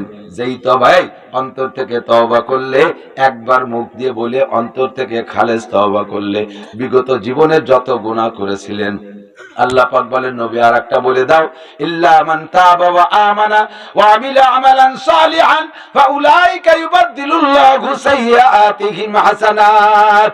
যারা অন্তর থেকে তওবা কইরা সামনের জিন্দেগি ভালো হয়ে চলবা বলে প্রতিজ্ঞা করেছো, তোমার ওই তওবার সঙ্গে সঙ্গে বিগত জীবনে যত অন্যায় গুনাহ করেছো তুমি, সব গুনাহ শুধু মাফ করে ক্ষান্ত করা হবে না, সঙ্গে সঙ্গে গুনাহ সংখ্যা পরিমাণ নেকিও লিখে দেওয়া হবে।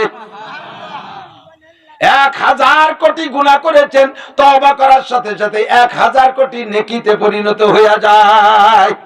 ওয়া উলাইকা ইউবাদদিলুল্লাহু সাইয়্যাতিহিম হাসানাত। এর চেয়ে বড় অফার আর কি পাইতে চান বাপ? তবে তওবা কোন সময়? আমার সাথে এদিক আসেন।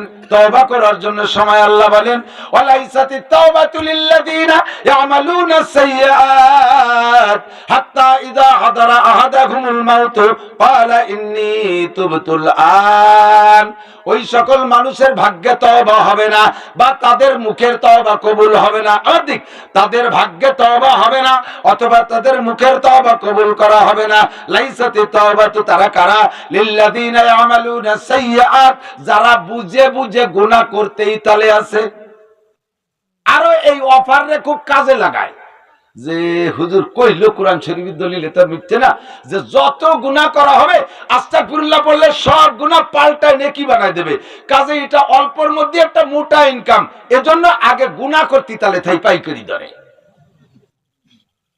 কোটি কোটি কোটি কোটি গুনাহ করে বেড়াই দেই।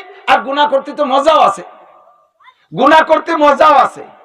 বিড়ি খাইতে মজা, গাঁজা খাইতে মজা, ইয়াবা খাইতে মজা, জিনা করতে মজা, পরের জমি ধান কেটে আনতে মজা, টন মারতে মজা, মন মারতে মজা, সুদ খাইতে মজা, ঘুষ খাইতে মজা, গান বাজনায় মজা, জারি যাত্রায় মজা। গুনায় মজাও আছে, আবার গুনাও হয়ে যাচ্ছে তাড়াতাড়ি। হঠাৎ করে একদিন তওবা করে ফেলবো, বাস সব গুনাহ নেকি হয়ে যাবে। তওবা কবে করবা? কয় যখন মৃত্যু সজ্জায় শায়িত হব, গুনাহ করার এনার্জি যখন থাকবে না, গুনাহ করার যখন এনার্জি থাকবে না, ওই সময় তওবা করব। কোন সময়? 90 বছরে বুড়ো, শুয়ে শুয়ে গ্যাড় গ্যাড় সেলেসা শুরু হয়ে গেছে। এই সময় যদি কাজটা করলো, আল্লাহ আর কোনোদিন আইল ঠেলবো না। আল্লাহ কয় ঠেলবা না, শুয়ে রয়েছো, যাও একটু ঠেলি এসো। আল্লাহ হাঁটতে পারি না, এই জন্য তুমি আইল ঠেলবা না। আল্লাহ আর কোনোদিন কক্সবাজার কুয়াকাটা শিক্ষা সফরে যাব না। 90 বছরে বুড়ো, আল্লাহ আর কোনোদিন সুদ খাবো না। 90 বছরে বুড়ো, 90 বছরে বুড়ো তওবা করে, আল্লাহ আর কোনোদিন ঘুষ খাবো না, আর কোনোদিন জিনা করব না, ইত্যাদি ইত্যাদি তওবা ওই কালে করে। আল্লাহ কয় কেন করবা না? থেমে দিচ্ছ, যাচ্ছ কেন, ছেড়ে দিচ্ছ কেন গুনাহ? কয় আল্লাহ এগুলো করার ক্ষমতা নাই। আল্লাহ কয় এই তওবার নাম তওবা না। তওবা হবে গুনাহ করার এনার্জি থাকতে, শক্তি থাকতে, ক্ষমতা থাকতে যদি তওবা করো। পুলিশের চাকরি যতদিন ছিল অতদিন তওবা করো নাই, রিটায়ার করার পরে তওবা করো। কেন? কয় এখন তোমারে কেউ ঘুষ দেয় না। চেয়ারম্যানি যতদিন করছো অতদিন তওবা করো নাই যে জাতির হক মারিয়ে খাবো না। যখন তুমি চেয়ারম্যানি ছুইটা গেছে এরপরে তওবা করো। এই তওবা না।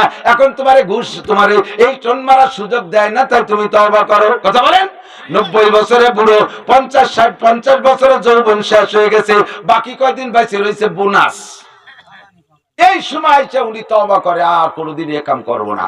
আল্লাহ কয় শক্তি থাকতে তওবা করো, গুনাহ করার ক্ষমতা থাকতে তওবা করো, গুনার এনার্জি থাকতে যদি তওবা করো, তাহলে আমি আল্লাহর সিদ্ধান্ত হলো ফাউলাইকা ইউবাদদিলুল্লাহু সাইয়্যাতিহিম হাসানাত, তোমার জীবনের সব গুনাহ আমি নেকি দ্বারা পাল্টাইয়া দেব। এক নম্বর অফার, এক নম্বর। এর চেয়ে বড় আর সুসংবাদ হতে পারে? আমার তো মনে হয় না। হযরত আবু বকর আর উমর রাদিয়াল্লাহু তাআলা আনহুমা দুইজনের প্রতি ঝগড়া চলতেছে, ছোট্ট একটা মিষ্টি ঝগড়া। হযরত আবু বকর উমরকে বলতেছে, ভাই আজকে একটা কোরআন শরীফের আয়াত হুজুরের কাছ থেকে শুনে আসছি, শুনে আমার ঈর্ষা হলো, যে আমার বুঝে আসছে যে তোমার নেকি আমার চেয়ে অনেক বেশি। হযরত আবু বকর উমরকে বলতে যে তোমার নেকি আমার চেয়ে অনেক বেশি। ওমর কয়, ভাইজান কি কন, পাগল হয়ে গেলেন নাকি? আমি কে আর আপনি কি? আপনি জানেন আপনার দাম কত বেশি? এটা আপনি জানেন, এটা আমরা জানি, আমি নবীর কাছ থেকে শুনেছি, আপনি আর এই কথা বলবেন না। কয় যে ওমর, আমার কাছে দলিল আছে তোমার নাকি বেশি। কি দলিল আছে? কয় যে আজকে কোরআন শরীফের আয়াত হুজুর বলছেন যে তওবা করলে বিগত সব গুনাহ নেকি হয়ে যায়। তো তুমিও কাফের ছিলে, আমিও কাফের ছিলাম, কাফের থাকা কালেও আমি তোমার মতো অত ফাজিল কাফের ছিলাম না। ওমর তো বিশ্ববিখ্যাত ফাজিল কাফের। তো ওই সময় তুমি আমার চেয়ে অনেক গুনাহ বেশি করে ফেলাইছো, সে সময় আমি এত গুনাহ করে পারি নাই। স্বভাবজাত ভাবে কিছু ভালো মানুষ আছে না, বহুত হিন্দু মাস্টার আছে, সেও ঘুষকে ঘৃণা করে, বহুত হিন্দু আছে সুদকে ঘৃণা করে। গতকালকেই আমেরিকার থেকে আগত আমাদের দেশের একজন মুসলমান বেড়াইতে গেছিল আমেরিকা, 1 বছর থেকে এসে কালকে রাত্রে বলতেছিলেন যে হুজুর, আমেরিকায় দেখছি ইহুদ নাসারাদের যে আখলাক আর চরিত্র, শুধু যদি তারা কলেমাই পড়ে ফেলতো তাহলে আমাদের মতো মুসলমানের চাইতে 1000 বছর আগে তারা জান্নাতে চলে যেত। আমরা যখন মসজিদে যাই, লাইন ধরে গাড়ি আসছে, রাস্তা টপকায় মসজিদে যাব, আমাদের পোশাক দেখলে শত শত গাড়ি দাঁড়াই গেছে বিনা সিগনালে। মুসলমান মসজিদে যাচ্ছে, আগে যাইয়ে নিক। আমরা যদি মসজিদ দূর হয়েছে, আমাদের পাশে গাড়ি দাঁড়িয়ে গেট খুলে দেখায় মসজিদে যাবেন, গাড়ি তীর করে মসজিদে আগায় দেয়। আর আমাদের স্বভাব যা আছে তা তোর কয়ে কি হবে, যদি কই মসজিদ কোন জায়গা, খুঁজে নাও কোন জায়গা। আমি গেছি মালয়েশিয়া, একটা রেস্টুরেন্টের ভিতরে ঢুকে আমি একটু বাথরুমে যাব, একটা দোকান, মানে একটা বেশ একটা মোটামুটি বাজারের মতো, একটা দোকানদার যুবকরে বলতেছি, আমি তো মালয় ভাষা জানি না, ইংরেজিও জানি না, তো ওয়াশরুম আর টয়লেট এত কতি বাড়ি, এই কইলেও টের পাইছে সামনে 20 জন কাস্টমার হবে, ও ভিতরের থেকে পিছনের দরজা খুলে আইসা ওদেরকে দাঁড় করে রেখে 100 গজ দূরে হবে সেই জায়গা গলির মধ্যে দিয়ে নিয়ে আমাকে বাথরুমে পৌঁছাই দিয়া দরজা খুলিয়া টেপ চালাইয়া ধুইয়া পরিষ্কার করে দিয়ে আমার ঢুকই দেখায় আসি। এটা মুসলমান? এটা মুসলমান নয়, এটা বুদ্ধ, এটা চাইনিজ ছেলে, একটা বুদ্ধ। এমন ভালো মানুষ বহুত আছে না নাই? হযরত আবু বকর যখন কাফের ছিলেন তখনও দুর্নীতি মুক্ত ছিলেন, কোন প্রকার বেয়াদবি উশৃঙ্খলা করতেন না। নবী পাকের কলেমার দাওয়াতের খবর পাইয়া বিনা দলিলে হযরত আবু বকর মেনে নেছে, যার কারণে আবু বকরের নাম হলো সিদ্দিক। কি নাম? সিদ্দিক আকবর।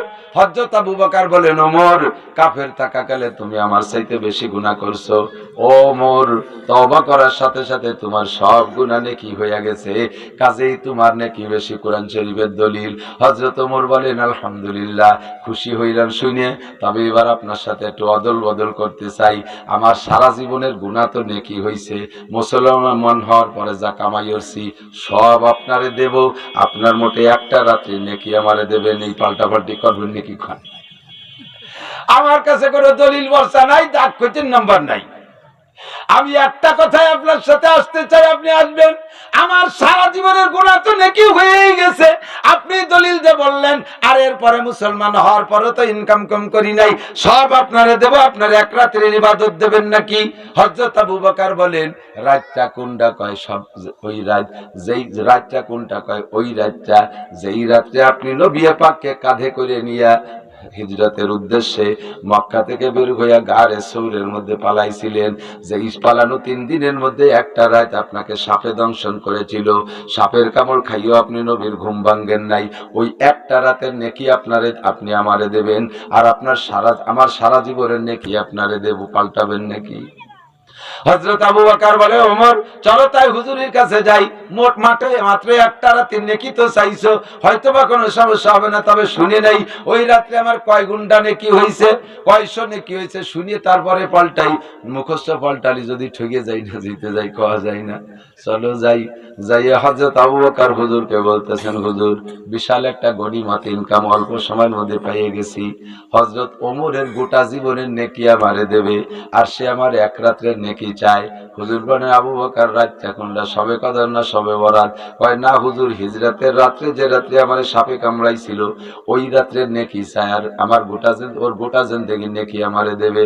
হুজুর বললেন, আবু বকর আপনি আমার শ্বশুর, ওমর আমার শ্বশুর, আপনি আমার বন্ধু, ওমর আমার বন্ধু, এক শ্বশুরে ঠকাবো আর এক শ্বশুরে জিতেবো তা বলতে পারবো না, তবে আমি আপনার পরিমাণ বলে দেই, পাল্টাপাল্টির ব্যাপার আপনার ওই এক রাত্রে যে নেকি ইনকাম হয়েছে, এক রাত্রে যে নেকি হয়েছে ওই নেকির পরিমাণ এমন যে কিয়ামত পর্যন্ত আজকে থেকে ওমর সহ সমস্ত সাহাবা, তাবেঈন, তাবেঈন, কিয়ামত পর্যন্ত যত মুসলমান হবে সমস্ত মুসলমানের নেকিকে এক পাল্লায় রাখলে যতটুকু ওজন হবে আপনার ওই এক রাত্রের নেকির এই ওজন তার চাইতে বেশি।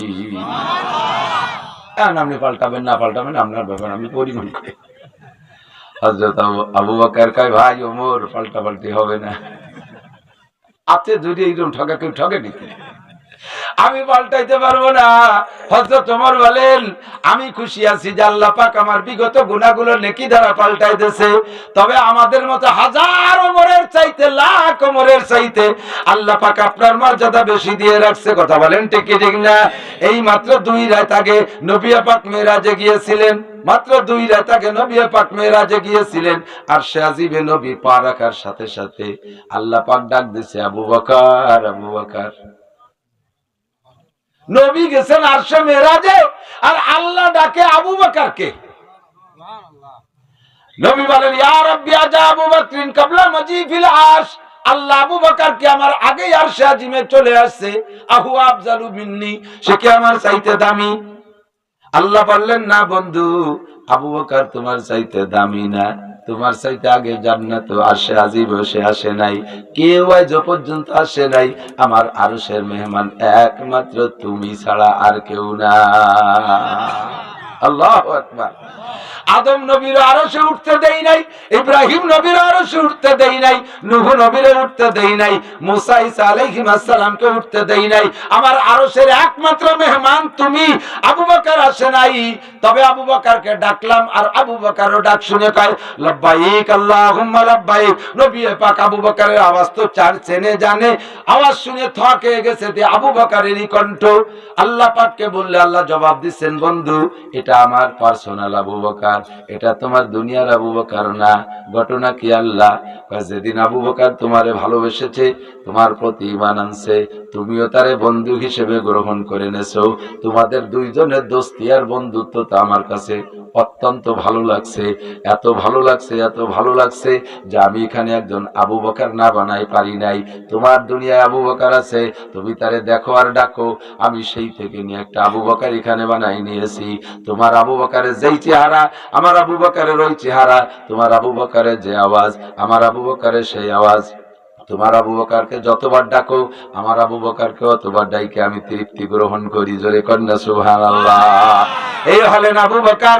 কাজেই ও জায়গা কোনো কথা বলার নাই। শিয়ারা এই আবু বকর রাদিয়াল্লাহু তাআলা আনহুকে গালি দেয়, আবু বকর ঈমানই নাই, কাফের হয়ে গেছে। আল্লাহু আকবার। যা বলতে যে গল্প লম্বা করে হাদিস শুনাইলাম, আল্লাহর নবী বা আল্লাহ পাক বলেন, ফাউলাইকা ইউবাদদিলুল্লাহু সাইয়্যাতিহিম হাসানাত। আপনারা আমরা গুনাহ করা আছে না নাই? গুনাহ করেন নাই? গুনাহ ছাড়া অনেকের জীবনে এই কথা কেউ বলতে পারবে না যে সারা জীবনে একটা গুনাহ করি নাই, কেউ বলতে পারবেন না। কিন্তু বহুত মানুষ আছে এমন, সে বলতে পারবে যে সারা জীবনেও একটা নেকিও করি নাই। এ বলার লোক আছে না নাই? সারা জীবনে একটা নেকি করি নাই এ লোক খুঁজলি পাওয়া যাবে, তবে জীবনে গুনাহ করে নাই একটাও এ লোক খুঁজলি পাওয়া যাবে না। ঠিক কিনা? এবার আমার আপনার এই গুনাহ থেকে বাঁচানোর জন্য আল্লাহ পাক শুদ্ধ সুন্দর অফার দিয়েছে। সিস্টেম কি? নবী পাক বলেন, ইজাবাই তুমি ফিরাশিকুম বাদাল ইশা, ঈশার নামাজ পড়ে যখন বিছানায় যায় পিঠ লাগাইবা শুইবা, ডান কাত হয়ে শোয়ার চেষ্টা করো, ডান কাত হয়ে শোয়ার চেষ্টা করো, ডান হাতটারে কানের নিচে দাও, চক্ষু বন্ধ করে অন্তর থেকে তওবা করো। কারণ ঘুমের দোয়া পড়ছো কি? আল্লাহুম্মা বিসমিকা আমুতু ওয়া আহইয়া, বলেন না আল্লাহুম্মা বিসমিকা আমুতু ওয়া আহইয়া। তরজমা জানেন না? তরজমা হলো আল্লাহ তোমার নামে মরিতেছি, ঘুম হলো মরণের সাদৃশ্য, আল্লাহ তোমার নামে মরিতেছি, ওয়া আহইয়া তুমি আমারে জিন্দা করে দিও। যদি আল্লাহ জিন্দা করে সকালে উঠবেন, আর যদি জিন্দা না করে উঠতে পারবো না। কথা বলি ঠিক কি ঠিক না? আল্লাহ না উঠাইলে উঠা যায় না। কত মানুষ যে ঘুমের মধ্যে মারা গেল, আর এই যে ঘুম গেছে সন্ধ্যা রাত্রে, ওই ঘুম থেকে আর দুনিয়ায় সজাগ হয় নাই। আল্লাহ তুমি আমি তোমার নামে মরিতেছি, তুমি আমারে সজাগ করে দিও, জিন্দা করে দিও। এই আমার দিক তাকান। তাহলে মরণের অঙ্গীকার নিয়ে যেই ঘুমটা ঘুমাচ্ছেন, ওই সময় তওবাটা কেমন হওয়া দরকার? ওই সময় তওবা কেমন হওয়া দরকার? আল্লাহ জীবনে আর সুদে কারবার করব না, জীবনে আর ঘুষের কারবার করব না। আমাদের গোটা দুনিয়াটা বর্তমানে চলতেছে সুদের উপরে ভিত্তি কইরা। এই ইরি ক্ষেতের মধ্যে সুদ আছে না নাই? আছে না? হাজারে হাজার টাকা সাথে এক মণ দান, এই সুন্নত আছে না নাই? নবীর সুন্নত না, এটা শয়তানের সুন্নত। হাজারে হাজার টাকা সাথে এক মণ ধান, ওই এক মণ ধান যে খাবেন, ধান বেচে টাকা যে খাবেন, সে কি খাইলেন? এক মণ ধান বেচলে যে কয় টাকা হবে, তার প্রত্যেক টাকায় আপন মায়ের সাথে 36 বার জিনার গুনাহ। খুব সহজে ইনকাম, আসানি ইনকাম। দেখতে দেখতে বড় লোক হয়ে যাচ্ছে সুদে কারবারওয়ালারা। 10 লাখ টাকা যদি এইভাবে দানি সুদে লাগায় দিতে পারে, সারা বছর ঠ্যাঙের পর পাউ দিয়ে বসে খাবে, কোনো ঝামেলা নাই। বাজারে সবচেয়ে বড় মার্কেট তিনি করে। বেশি দিন খাইতে পারবা না, আল্লাহ পাক যখন টান দেবে ধরে রাখতে পারবা না। কথা বল, বেশি দিন খাইতে পারবা না। মুসলমান, এই সুদখোরের একটাই ফজিলত আছে, সুদখোরের একটা ফজিলত, সেটা হলো সুদখোরের নামের এত বড় কারামতি। 7 জন সুদখোরের নাম দিয়ে তাবিজ বানাইয়া গরুর গলায় ঝুলাই দিলে আঠেলি পোকা ঝরে যায়। 7 জন সুদখোরের নাম তাবিজ বানাইয়া যদি গলায় ঝুলাই দেওয়া হয়, তাহলে আঠেলি চলে যায়। ঘরের কোনায় বাঁধে দিলে উই পোকে বমি হতে চলে যায়। আল্লাহ দি শয়তানের চাইতে বেকায়দা। আর ঘরের মধ্যে যদি 7 জন সুদখোরের নাম তাবিজ বানাইয়া খাটের কোনায় বাঁধে দেন, তাহলে উড়োয় চলে যায়, সারপোকা থাকে না। আমাদের ছোটবেলায় মুরব্বীরা কন কি পরিমাণ সারপোকা ছিল দেশে, ছিল না? ল্যাবের কেনিতে সারপোকা, বালিশের কেনিতে সারপোকা, মশারির মধ্যে ঢুকে আগে কেনি পরিষ্কার করা, অপারেশন করা লাগতো। খেতার মধ্যে সারপোকা, কাঠের তক্তার যে খাট ছিল ওর ভাকে ভাকে সারপোকা, বসলি কামড়ে ঠেলে বেশিক্ষণ থাকা যেত না। এখন কি কোনো বাড়ি সারপোকা আছে? মাঝে মাঝে সরকার বড় বড় মেশিন দিয়ে ধুমসাবেকে আর ধুমো দিত, ওষুধ দিত, সারপোকা মারা ওষুধ, মনে আছে না? এখন তা নাই, কিন্তু সারপোকাও নাই। গেল কোথায়? সারপোকা গেলাম কোথায় হুজুর? জানেন না? 7 জন সুদখোরের নাম লিখে দিলি যদি ঘরে সারপোকা না থাকে। আর বাংলাদেশে এখন লক্ষ লক্ষ সুদখোর, আমরা থাকি কি এরিয়া? আমরা হিজরত করে চলে গেলাম অন্য জায়গায়। সুদ করে এত যে উই পোকা সারপোকা উড়স পর্যন্ত পালাইছে। আর এই সুদিয়া টাকা দিয়ে 50% ইরির খ্যাত, 50% ফসলের খ্যাত, এর মধ্যে সুদিয়া টাকা। আর সুদের পক্ষে দোয়া করা, সুদের পক্ষে দোয়া করলে ঈমান নষ্ট হয়ে যায়, হারামের পক্ষে দোয়া করলে ঈমান নষ্ট হয়ে যায়, গুনার পক্ষে দোয়া করলে ঈমান নষ্ট হয়ে যায়। আল্লাহ পাক নিষেধ করেছেন দোয়া করতে। এখন আমি ইরিদানের জন্য দোয়া করার কোনো কায়দাই দেখতেছি না। বাক করে দোয়া করব কিভাবে? বাক করে তো দোয়া করতে পারি না। এই ইরিদানের জন্য যদি দোয়া না করি, আবার তো কয়েকদিন পর আমারও সাইডে কালেকশন হতে আসতে হবে। এই চালির দাম বাড়ি গেলে তো আমারও কিনে খাতে, আমি তো মৌলভী, আমার বই নাই। দোয়াও করতে হবে, বদ দোয়াও করতে পারতেছি না, কি জ্বালা। আবার দোয়া করাও মুশকিল। কথা কন, সারাটা দেশ সুদে কারবারে ভরে গেছে। আর হারাম খাইয়া দোয়া করলে দোয়া কবুল হয় না। আল্লাহু আকবার। ভালো করে মনে রাখবেন, আপনি সুদের থেকে তওবা করতে হবে, ঘুষের থেকে তওবা করতে হবে। অন্তরে একেবারে খাস তওবা, ডান কাতে শুইয়া অন্তর থেকে যদি 3 বার তওবা করেন আর আপনার তওবা কবুল হয়েছে, এটা বুঝ নিয়ে নেন, আপনার তওবা কবুল হয়েছে। এই তওবা কবুল হওয়ার একটা প্রমাণ থাকতে হবে না? তওবা কবুল হওয়ার প্রমাণ হলো যে গুনাহ থেকে তওবা করছেন, মরণকাল পর্যন্ত যদি তওবার পরে ওই গুনাহ না করেন, তাহলে বুঝবেন যে তওবা কবুল হয়ে গেছে। বিড়ি খাওয়ার থেকে তওবা করছেন, আস্তাগফিরুল্লাহ, খাবো না, খান নাই, রাত্রে খান নাই, সকালে মেজ ডাকো, বউকা মেজ পুড়ে গেছে চুলের মধ্যে, ঘড়িতে আগুন ধরাই নিয়ে এসো। তুমি যদি রাত্রি করলে বিড়ি খাও না, মাতৃ ছিনিয়ে দিই, সামনে শুক্রবার এতে দরবারে, রোজার মাসের তে আর খাবো না। আল্লাহ কয় বুড়ো, রোজার এখনো 30 দিন বাকি, ও কদিন বাঁচবা? রাতারাত মরে যাবি তুই, প্রত্যেক রাত্রে একবার মরো। ঘুম মানে মরা। ঘুমের থেকে উঠে দোয়া পড়েন কি কইয়া? আলহামদুলিল্লাহিল্লাযী আহয়ানা বাদামা আমাতানা ওয়া ইলাইহিন নুশুর। সকল প্রশংসা ওই আল্লাহর, যে আল্লাহ পাক আমাকে মরণের পরে বাঁচাই দিয়েছে। আহয়ানা বাদামা আমাতানা, আমাদেরকে মরণের পরে বাঁচায় যে আল্লাহ, প্রশংসা সে আল্লাহ পাবে কি পাবে না? বাদামা আমাতানা। এরপরে আপনি দোয়ার সাথে নিজেই পড়ছেন ওয়া ইলাইহিন নুশুর, যে আল্লাহ তাআলা আমারে এই মরণ দিয়ে বাঁচাইতে পারলো, ওই আল্লাহ তাআলা স্থায়ী মরণের পরে হাসরের মাঠে আবার বাঁচাইতে পারবে কি পারবে না? ওয়া ইলাইহিন নুশুর, তার কাছে উঠতেই হবে। এমন অন্তর থেকে খালেস তওবা করে যদি আপনি ঘুমান, আল্লাহ পাক রব্বুল আলামিন বলেন, ওই বান্দার আমলনামায় যদি, ওই বান্দার আমলনামায় যদি গুনার সংখ্যা এত হয়, বিশ্বে যত গাছের পাতা আছে সমস্ত গাছের পাতা সংখ্যা পরিমাণ গুনাহ। গাছের পাতা গুনিয়ে পারা যাবে? গাছই তো গুনিয়ে পারবো না, গাছ কত না, এত পাতা সংখ্যা পড়বে। এর চেয়ে বেশি হুজুর বলেন কাহাদাতি রমালিল, আর জমিনে যত বালি আছে, ধুলাবালি আছে, এত সংখ্যা পরিমাণে যদি তার গুনাহ হয়। এরপরে আল্লাহ রাসূল বলেন কাদাদি জাবাদিল বাহার, সারা দুনিয়ার পানিকে ফু দিয়ে উড়াই দিলে কণা হয়, এই যত কণা হবে সমস্ত পানির কণা সংখ্যা পরিমাণে যদি তার আমলনামায় গুনাহ হয়, একবার 3 বার অন্তর থেকে তওবা করলে সমস্ত গুনাহকে আল্লাহ নেকি দ্বারা পাল্টাইয়া দেয়।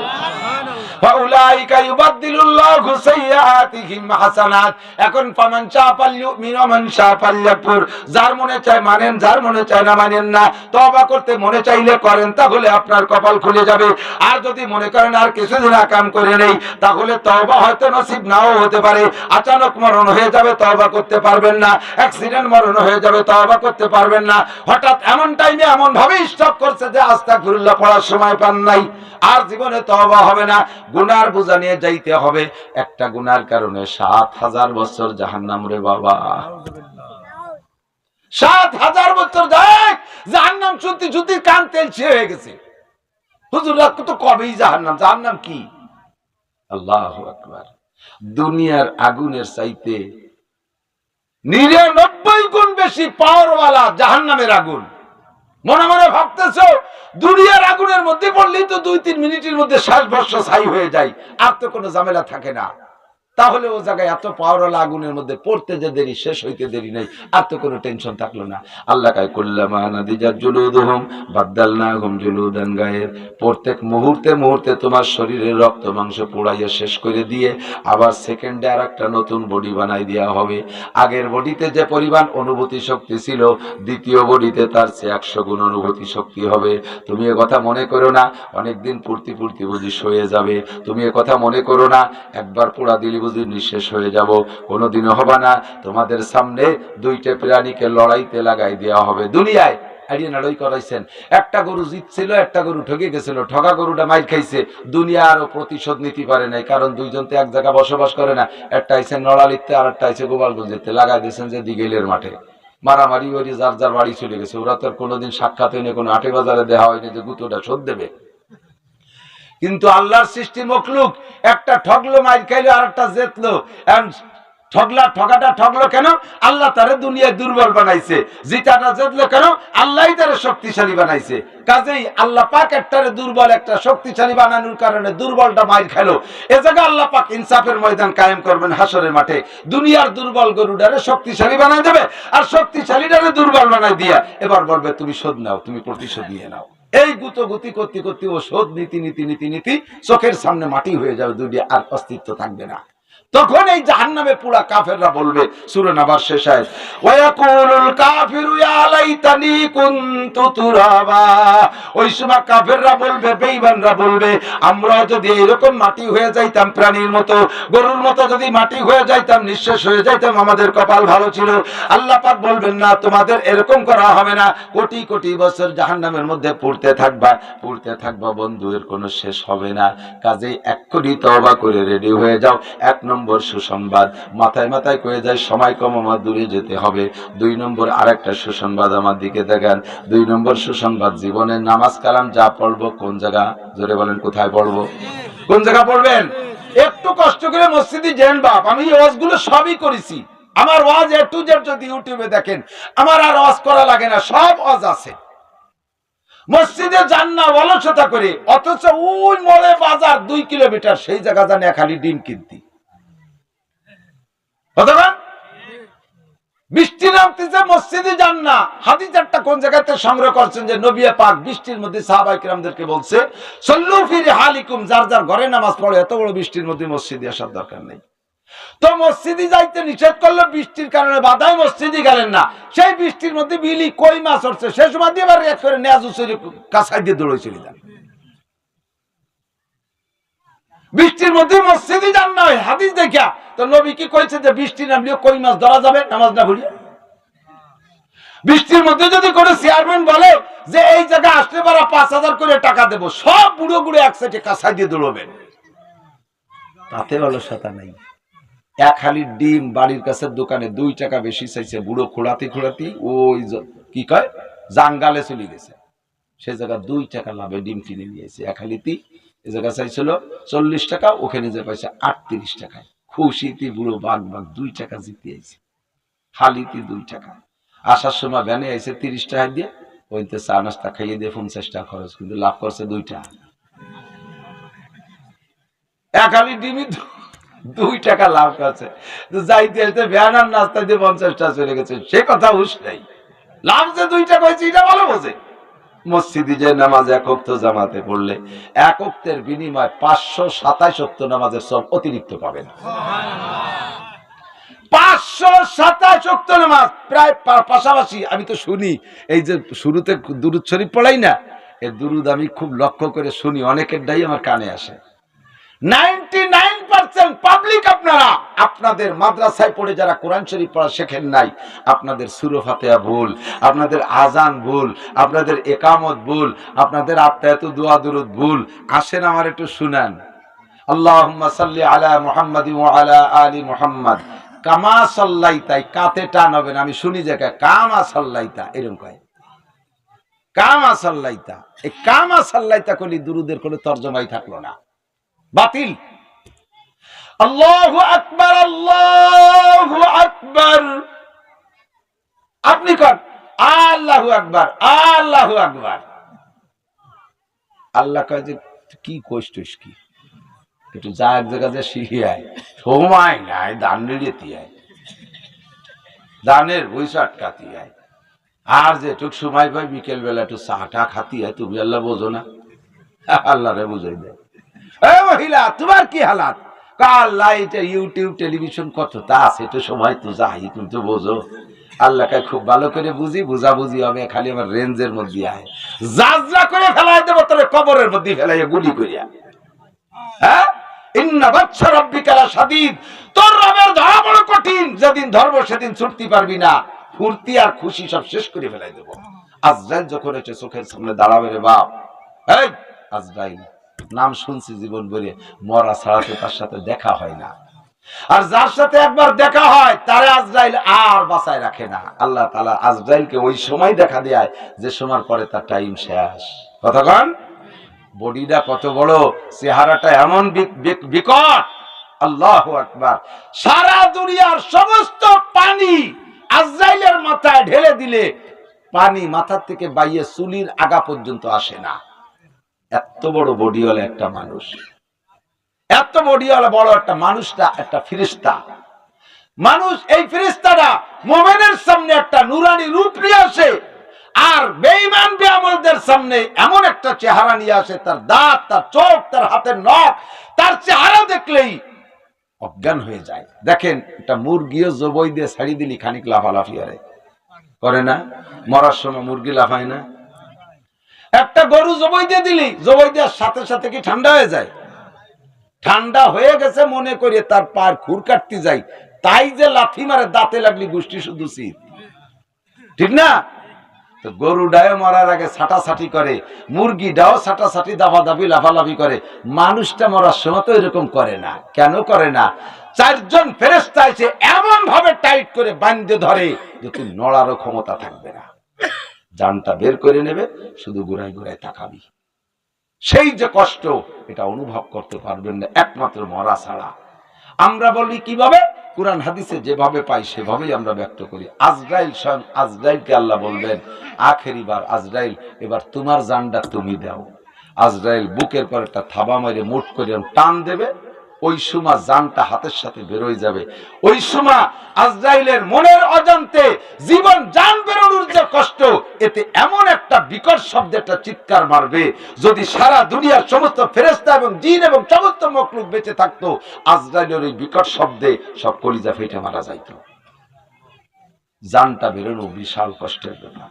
আর এই সময় যদি মোমেন হন, ইমানদার হন, নামাজি হন, একেবারে আল্লাহওয়ালা মানুষ হন, এদিক তাকান, 5 ওয়াক্ত নামাজে যারা নিয়মিত মেসক করে অজু বানায়, নিয়মিত মেসক করে অজু বানায় যারা, তাদের মরণের সময় কলেমা নসিব হয়। জোরে কোন সুবহানাল্লাহ। 100% ওয়ারেন্টি, আপনার পকেটে মেসক থাকবে, মেসক দিয়ে আপনি মেসক করে $2 দিয়ে মাত্র 20 করে অজু বানাবেন। নামাজের মর্যাদা বেড়ে যাবে 70 গুণ। এক ওয়াক্তে 70 ওয়াক্ত নামাজের সওয়াব পাবেন, জামাতে পড়ার কারণে 570 গুণ। তাহলে কি বলা হয়? 527 গুণ। 527 আর 70, এই প্রায় 600 গুণ নামাজের বেশি সওয়াব পেয়ে যাবেন আপনি, শুধুমাত্র অজু বানাইয়া, মেসক করে অজু বানাইয়া জামাতে নামাজ পড়লে। আরেকটা সুসংবাদ, বলেন আলহামদুলিল্লাহ। এবার আপনি ইমামের পিছনে নামাজ পড়বেন। কেন পড়বেন? আমরা হানাফি মাযহাবের মানুষ, আমাদের মাযহাবের মাসালা কি? মান কানা ফি সালাতি ইমামুল ফাকিরাতুল ইমাম লাহু কিরাতুন।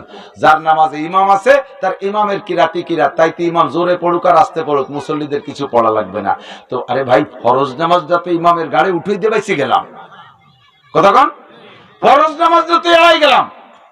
সুন্নত নামাজের ব্যাপার, সুন্নত নফল, সুন্নত নামাজ জাস্ট নফল। আর এটা নবী পাকের সাথে বুঝাবুঝি হবে। নবীও মানুষ, আমিও মানুষ, আমার অন্যান্য সুন্নত দেখে নবী হয়তো সে ত্রুটি মাফ করে দিতে পারে, বাকি আমার ফরজের জবাব দিতে হবে আল্লাহর কাছে। আর সেইটা আমি এড়াই গেলাম, ইমামের পিছনে ইক্তেদা করি। কেন আপনি বাড়ি বসে বসে লকবর হবেন, আর দানের খেতে বসে গামছা বিছিয়ে নামাজ পড়বেন, আর ওই দোকানে বসে নামাজ পড়বেন, ব্যবসা বাণিজ্যের কাজ কামের ফিকির দেখাইয়া? এটা আপনারই লস, এটা আপনারই লস। আসবেন, জামাতে নামাজ পড়বেন, রমজান মাসের রোজা রাখবো না ইনশাআল্লাহ? রোজা রাখার নিয়ত আছে না? তারাবিবার পড়বেন তো ঠিক মতো ইনশাআল্লাহ? 2টা রমজান চলে গেছে, আমরা নিয়মতান্ত্রিক তারাবি পড়তে পারি না। এক জুজুবুড়ির ভয় দিয়ে সারা দুনিয়ারে নষ্ট করে দিয়েছে, তারাবির নামাজ পড়তে দেয়নি, ঈদের নামাজ পড়তে দেয়নি। আল্লাহ যেন এবার হেফাজত করে, আমরা জামাতের সাথে তারাবির নামাজ পড়তে পারি। কয় রাকাত? প্রত্যেকদিন কয় রাকাত? 20 রাকাত। 10 20 রাকাত। তারাবি কয় রাকাত? 120 রাকাত। মস্ক করে রাখেন 20 রাকাত। যারা বলতে আসে 8 রাকাত, তাদের বিপক্ষে আমাদের কোরআন শরীফ হাদিসের অনেক দলিল আছে। আপনারা সংক্ষেপে সে দলিল তো মনে রাখতে পারবেন না, একটুক বুঝলেন যে তারাবি যদি 8 রাকাত পড়েন তাহলে আপনার সমস্যা কোথায়, আর 20 রাকাত পড়লে আপনার সমাধান কোথায়? এদিক তাকান। আপনি ঢাকা যাবেন, জীবনেও ঢাকা যান নাই, যে ঢাকা যায় নাই সে ঢাকা যাওয়ার সবকিছু জানি শুনে তার রওনা দিতে হবে। ভালো অভিজ্ঞ যারা রেগুলার ঢাকা যায় তাদের কাছে জিজ্ঞেস করছেন, চেয়ারম্যানও ঢাকা যায়, মেম্বারও ঢাকা যায়, আমিও ঢাকা যাই, একজন কৃষকও ঢাকা যায়, একজন মহিলাও ঢাকা যায়। সবাই ঢাকা যাওয়ার খরচ কিন্তু একরকম না। কতক্ষণ? আমার ঢাকা যাইতে আসতে 10,000 টাকা খরচ আছে, প্রাইভেট কার নিয়ে যাই, যাতায়াত আমি প্রাইভেট কারে যাই। তা আমার গাড়িতে 10,000। আমার কাছে যদি জিজ্ঞেস করেন হুজুর ঢাকা যাইতে আসতে কত লাগে, আমি কি বলবো? আমি তো পরিবহনের খবরই রাই না, বলে আমার ঢাকা যাইতে আসতে 10,000 লাগে। চেয়ারম্যান সাহেব উনিও গাড়িতে যায়, উনি বললেন যে আমার আর একটু বেশি লাগে, আমার বন্ধু বান্ধব আছে ফেরিতে 12,000 টাকা। মেম্বার সাহেব উনি পরিবহনে যায়, আপনার কত লাগে? আমার লাগে 1500 টাকা, এসি গাড়িতে যাই। সাধারণ পাবলিক ঢাকা যাইতে কত লাগে? 1000 টাকা লাগে যাইতে আসতে। তাহলে 4-5 রকম হয়ে গেল না? কারণ উনি জীবনও যায়নি, উনি কার আন্দাজে টাকা নিয়ে রওনা দেবে? তো সর্বনিম্ন পর্যায়ে যদি আপনি 1000 টাকা নিয়ে রওনা দেন, 1000 টাকা নিয়ে আপনি রওনা দেন, তাহলে আপনার যাইতে 500 আসতে 500 সমান সমান হবে, কোনো কারোর কাছে ভিক্ষে খয়রাত করা লাগবে না, রোডের গাড়িতে যাবেন। যদি বেশি নিয়ে যান তাহলে সে টাকা থেকে যাবে। হ্যাঁ, যদি আপনি ঢাকা যাইতে 500 টাকা নিয়ে যান, একজন আবার 500 কইছে, সে লোক গেছিল 20 বছর আগে, সেই 20 বছর আগে ভাতা দিয়েছে, ঢাকা জাতি আসতে 500 টাকা লাগে। 500 টাকা নিয়ে যদি তার কথায় রওনা দেন, যাওয়াটা হবে গাবতলি, আসার সময় আপনার পকেটে টাকা নাই, আসতেও লাগবে 500 টাকা। এই মুহূর্তে কি করবেন? ওই জায়গা ভাঙ্গা থাল খাইতে বিক্রি করবেন, কেউ দিলি দিল, না দিলি ভাড়া বিলাড়ি আইটি আসবেন, পর্দা পরা হবেন সাতরাইয়া, এটা নিয়ে যান 500, লাগবে 1000, তার 500 দেবে কিনা আপনার। আর যদি আপনি 2000 টাকা নিয়ে যান আর নর্মাল ভাবে আপনি রোডের গাড়িতে যান, যাইতে আসতে 500, পকেটে থেকে যাবে 1000, যাইতে আসতে 1000 থেকে যাবে 1000, বাল বাচ্চার জন্য একটু কমলা, একটু আঙ্গুর, একটু তিলে খাজা মাজা ইত্যাদি কিনে কিনে নিয়ে আসতে পারবে। যদি নাও কেনেন পরে সেই টাকা দিয়ে কাজে লাগবে, কথাটা ঠিক না? ও দোস্ত, আপনি তারাবির নামাজ যদি 20 রাকাত পড়েন, কয় রাকাত? 20 রাকাত পড়েন, তাহলে আর যদি অরিজিনালি তারাবি হাদিসের দ্বারা নবী বলেন, নবী পাক কিয়ামতে বলেন যে আমি তারাবি হলো 8 রাকাত পড়তে বলছি, তুমি 20 রাকাত পড়ছো, জি হুজুর তাহলে 8 রাকাতে যে জমা নেন, আমার প্রত্যেকদিন 8 রাকাত জমা নেন। তা 8 রাকাত তারাবির খাতে জমা দেওয়ার পরে আপনার থেকে যাবে কয় রাকাত? ডেলি 12 রাকাত, অন্য কাজে লাগাতে পারবেন। কয় যে এই নামাজকে অন্য কাজে লাগানো যাবে? হ্যাঁ, সহিহ হাদিস, হাদিসে আসছে আল্লাহ নবী বলেন কিয়ামতে সর্বপ্রথম মুসলমানের নামাজ ফরজ নামাজের হিসাব হবে। যদি ফরজ নামাজ পুড়িয়ে যায় তো ভালো, যদি ফরজ নামাজে ঘাটতি থাকে তাহলে সুন্নত আর নফল নামাজ দিয়ে সেই ঘাটতি পূরণ করে দেওয়া হবে। তাহলে 12 রাকাত আপনার ফান্ডে অতিরিক্ত থাকলে, তাই যে ফরজ নামাজ জীবনে গ্যাপ আছে না নাই, কতক্ষণ আছে না, সেটি আপনি পুরোইতে পারবেন। এখন যদি তারাবির নামাজ 20 রাকাতই হয়, এলো 8 রাকাত অরিজিনাল হলে আমরা পড়ছি 20 রাকাত, 12 রাকাত আমরা অন্য কাজে লাগাইতে পারলাম। আর অরিজিনালি যদি তারাবির নামাজ 20 রাকাত হয় আর তুমি জীবন ভরে পড়ছো 8 রাকাত, এই 12 রাকাত কি দিয়ে পুরোবি? ও জায়গা ভিক্ষে চাইলে আব্বায়ও দেবে না। কোরআন শরীফে আছে ইয়াউমা ইয়াফিরুল মারউ মিন আখিহি ওয়া উম্মিহি ওয়া সাহিবাতিহি ওয়া বানি, হাসরের মাঠে কেউ কারো পরিচয় দেবে না। আব্বা তোমারে বলবে তুই আমার ছেলে না, মাও বলবে তুমি আমার ছেলে না, সন্তানে বলবে তুমি আমার আব্বা না, স্ত্রী বলবে তুমি আমার স্বামী না, কেউ কারো পরিচয় দিয়ে ও জায়গা ওই গর্ত গ্যাপ বদ্ধ করে দেবে না কেউ। কু আনফুসাকুম, যার যার চিন্তা তার তার, রব্বি হাবলি উম্মতি, এই কথা বলবে শুধু নবী, আর সবাই বলবে ইয়া নাফসি ইয়া নাফসি, যার যার চিন্তায় সেই ব্যস্ত থাকবে। কাজেই বন্ধু, আপনি কম পড়বেন না, আমল ঠিক রাখবেন। শবে বরাতে একদল বলবে শবে বরাত বলতে কিছু নাই, শবে বরাত বলতে রুটি নাই আর হালুয়া নাই, গোস্ত নাই আর পোল্ট্রি নাই, এইগুলো শবে বরাতে নাই। কুমু লাইলাহা সুমু ইয়াওমাহা, রাত্রে জাগে ইবাদত করো, দিনের বেলা রোজা রাখো, হাদিসের মধ্যে আছে। কাজেই শবে বরাতে ইবাদত আছে, হাদিসের মধ্যে আছে। আল্লাহ পাক শেষ আসমানে চলে আসে, আল্লাহর রহমত আখিরি আসমানে পাঠাইয়া দেয়, আর আল্লাহ পাক বান্দাকে ডেকে ডেকে বলে আলা মুস্তাগফিরিন ফাগফির আলা, আলা মুস্তারজিকিন ফারজুকা, আলা মুস্তাশরিন ফাওয়াফিয়া। কে আছো গুনাহগার, চলে আসো মাফ করে দেব। কে আছো অসুস্থ, চলে আসো তারে সুস্থ করে দেব। কে আছো অভাবী, সে চলে আসো তার রিজিকের ব্যবস্থা করে দেব। আলা কাজা আলা কাজা, এইরকম ফজর পর্যন্ত ডাকতে থাকে শবে বরাত আর শবে কদরে।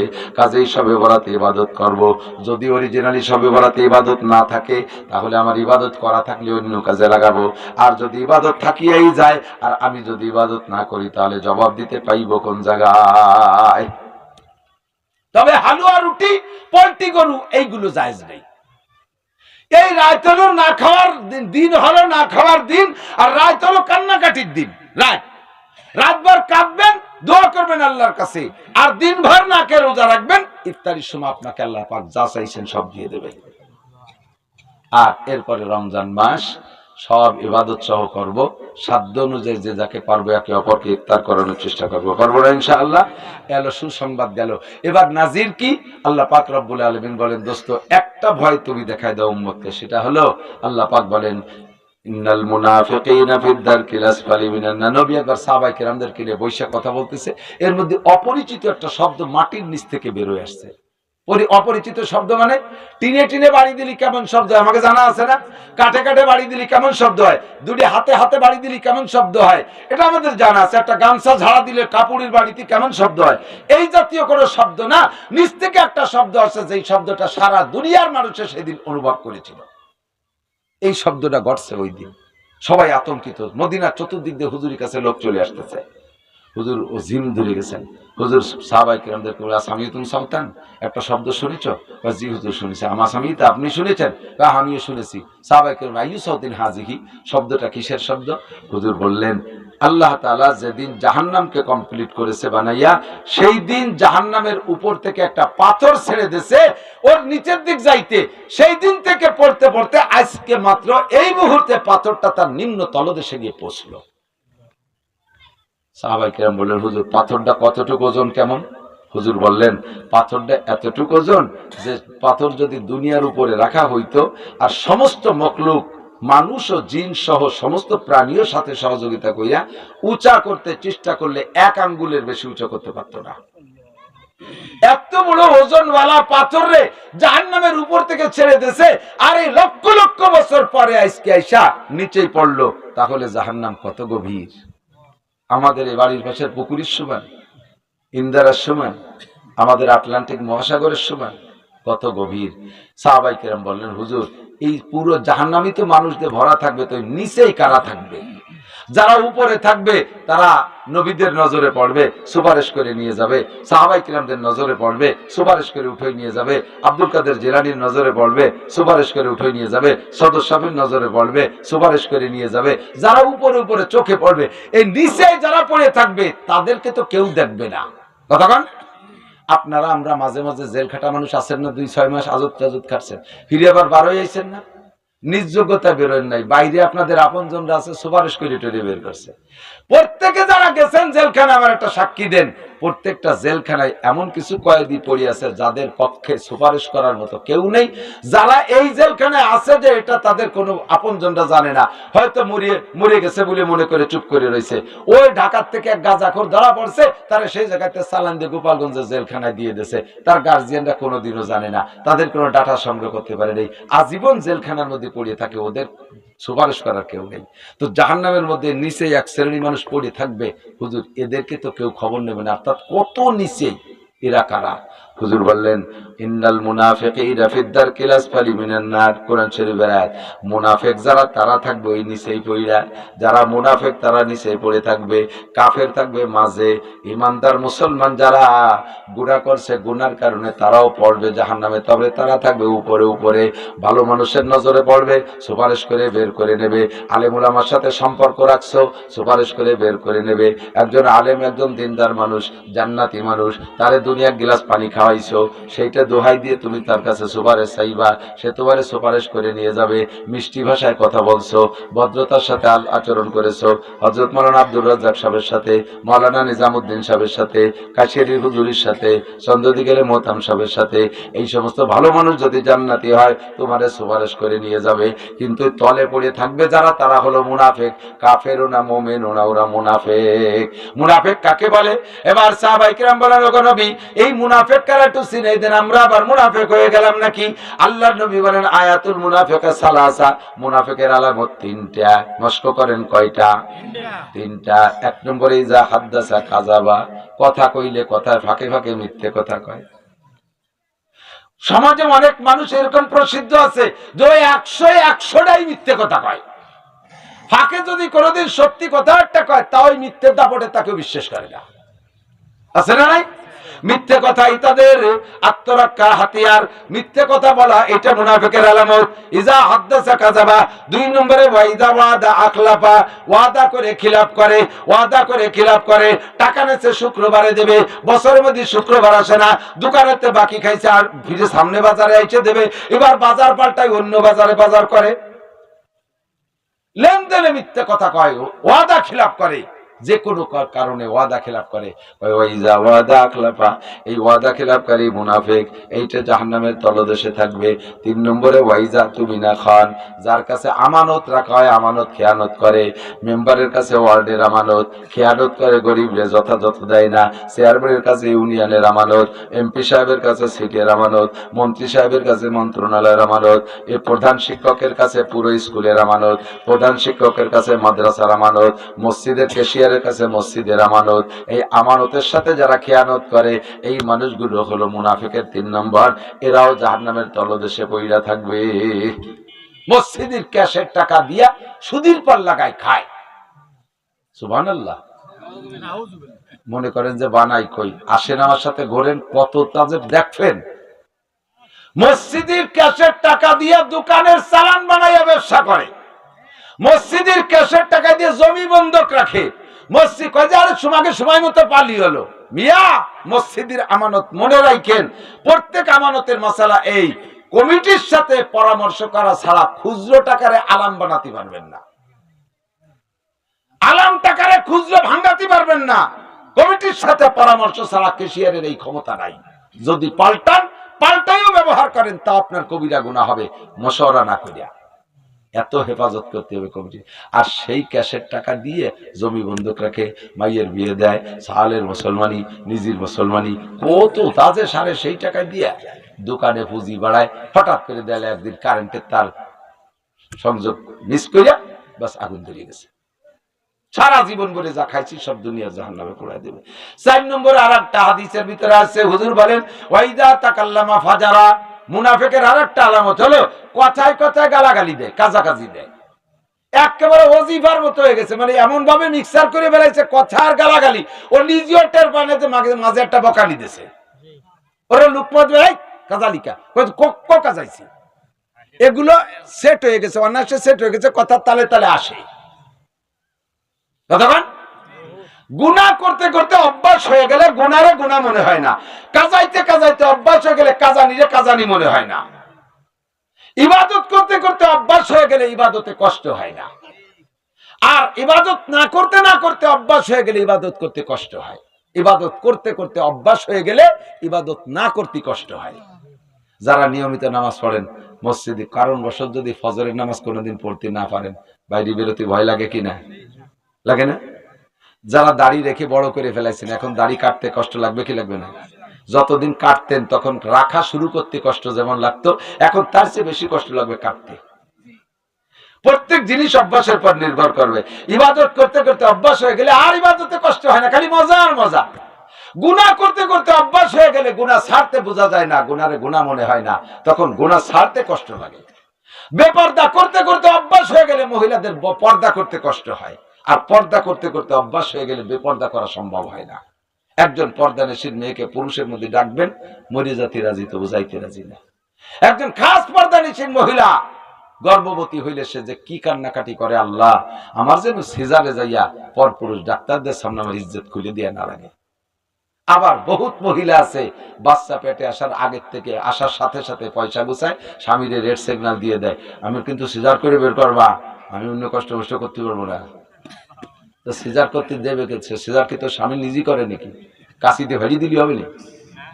ধান কাটা কাশি দিয়ে সে ফোঁস দিয়ে ভেড়িয়ে বেরিয়ে ফেললি হবে। দিবি কার কাছে? যে বেটার সাথে তো দেখা দিয়ে যায় নাই, সেই বেটার সামনে ইজ্জত খুলে দিবি। সিজারের এত লোভ কেন? সিজার করা বাচ্চা বেশিরভাগ ইমানদার কম হয়। বেশিরভাগ ছেলে মেয়ে সিজার করা বাচ্চা নষ্ট হয়ে যাচ্ছে। এই সিজারে বেরোনো শুরু হয়েছে কারণ বেপরদার সাথে আজানি কাবুত ছাড়া সেনতে পয়দা আছে, তা ভালো হবে কি? আর ঘরের ভিতরে পর্দার সাথে যদি বের হয় বাচ্চা, ডেলিভারি হয়, ওর কারণে আজানি কামত সম্ভব হয়। দেওয়া বাড়ি রয়েছে, আজানি কামত লোক আছে। আল্লাহর রহমতে বাচ্চাগুলো ভালো হয়, ভদ্র হয়, দিনদার হয়, এরা ওয়াজ করলেও শোনে, এরা লাইন মতো থাকে। আর বহুত মহিলা আছে যে তারা সিজারের জন্য আগের থেকে রেডি হয়ে থাকে, স্বামীরে বলে রেখে, দেখো গরু বেচো, ছাগল বেচো, তোমার কোনো জায়গায় নিজেরে বন্ধক থাক, যেভাবে হোক পয়সা করে গুছাই দেবে, কিন্তু ওই কষ্ট হতে পারবো, সিজার করে বের করে নিয়ে আসা। বেপর্দার অভ্যাস হয়ে গেলে পর্দা করতে কষ্ট হয়, পর্দার অভ্যাস হয়ে গেলে বেপর্দা করতে কষ্ট হয়। ঠিক কি ঠিক না? আল্লাহ পাক আমাদের সকলকে এই সকল মুনাফিকি থেকে, গুনাহ থেকে বাঁচার তৌফিক দান করে। সবাই বলেন আমিন। আর বাড়তে পারতেছি না, দুরূদ শরীফ পড়ি। আল্লাহুম্মা সাল্লি আলা মুহাম্মাদিন ওয়া আলা আলি মুহাম্মাদ কামা সাল্লাইতা আলা ইব্রাহিম ওয়া আলা আলি ইব্রাহিম ইন্নাকা হামিদুম মাজিদ। বলবেন? হ্যাঁ, জি জি ইনশাআল্লাহ। নানু অসুস্থ, তার জন্য দোয়া। জি জি ইনশাআল্লাহ, সবার জন্য। আল্লাহুম্মা সাল্লি আলা মুহাম্মাদ। আলহামদুলিল্লাহি রাব্বিল আলামিন। اللهم لا أحصي ثناء عليك أنت كما أثنيت على نفسك. اللهم صل على محمد صلاة تنجينا بها من جميع الأهوال والآفات وتقضي لنا بها جميع الحاجات وتطهرنا بها من جميع السيئات وترفعنا بها عندك أعلى الدرجات وتبلغنا بها أقصى الغايات من جميع الخيرات في الحياة وبعد الممات إنك على كل شيء قدير اللهم زدنا ولا تنقصنا وأكرمنا ولا تهنا وأعزنا ولا تذلنا في الدنيا والآخرة وآتنا ولا تحرمنا وآثرنا ولا تؤثر علينا عدونا وآثرنا ولا تؤثر علينا أحدا وارض عنا وأرضنا يا أرحم الراحمين اللهم لا تدع لنا ذنبا إلا غفرته ولا هما إلا فرجته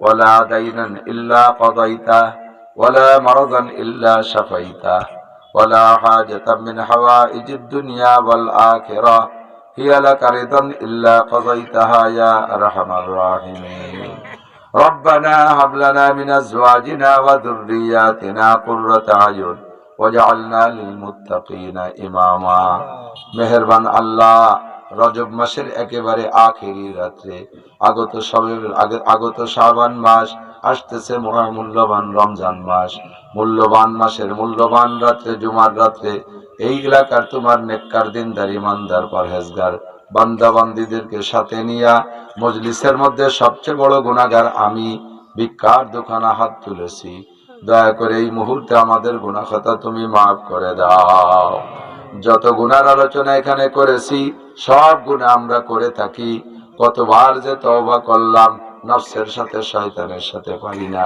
আবার তওবা ভঙ্গ হয়ে যায় মেহেরবান আল্লাহ তুমি আজকে আমাদের সকলের আখেরি তওবা কবুল করে নাও মেহেরবান আল্লাহ তুমি আমাদের তওবাকে আজকে শেষবারের মতো কবুল করে নাও আয় আল্লাহ যত গুনাহ করেছি আমরা যার যার গুনার খবর সেই সেই জানি তুমি জানো প্রত্যেকের নিজস্ব গুনাহ থেকে তওবা করেছি আয় আল্লাহ তুমি আমাদের তওবা কবুল করে নাও আমাদের আব্বা মা দাদা দাদি নানা নানি শ্বশুর শাশুড়ি আত্মীয় স্বজন পাড়া প্রতিবেশী বন্ধু বান্ধব উস্তাদ শাগরেদ পীর মুর্শিদ ছাত্র ছাত্র ভাই কর্মজীবনের বন্ধু সাথী যারা বনে জঙ্গলে কবরে শুয়ে আছে সকলের পক্ষ থেকে ক্ষমা চাই তুমি মাফ করে দাও সকলের কবর আযাব বন্ধ করে দাও আয় আল্লাহ সকলের কবরে জান্নাতুল ফেরদাউসের দরজা খুলে দাও সন্তানে আব্বা মার জন্য দোয়া চেয়েছে আয় আল্লাহ আব্বা মাও উপযুক্ত সন্তান হারাইয়া তাদের জন্য দোয়া চেয়েছে আরো প্রত্যেকে নিজস্ব আপনজনদের জন্য হাত তুলেছে মালিক সকল মরহুম আপনদের গুনাহ খাতা তুমি মাফ করে দাও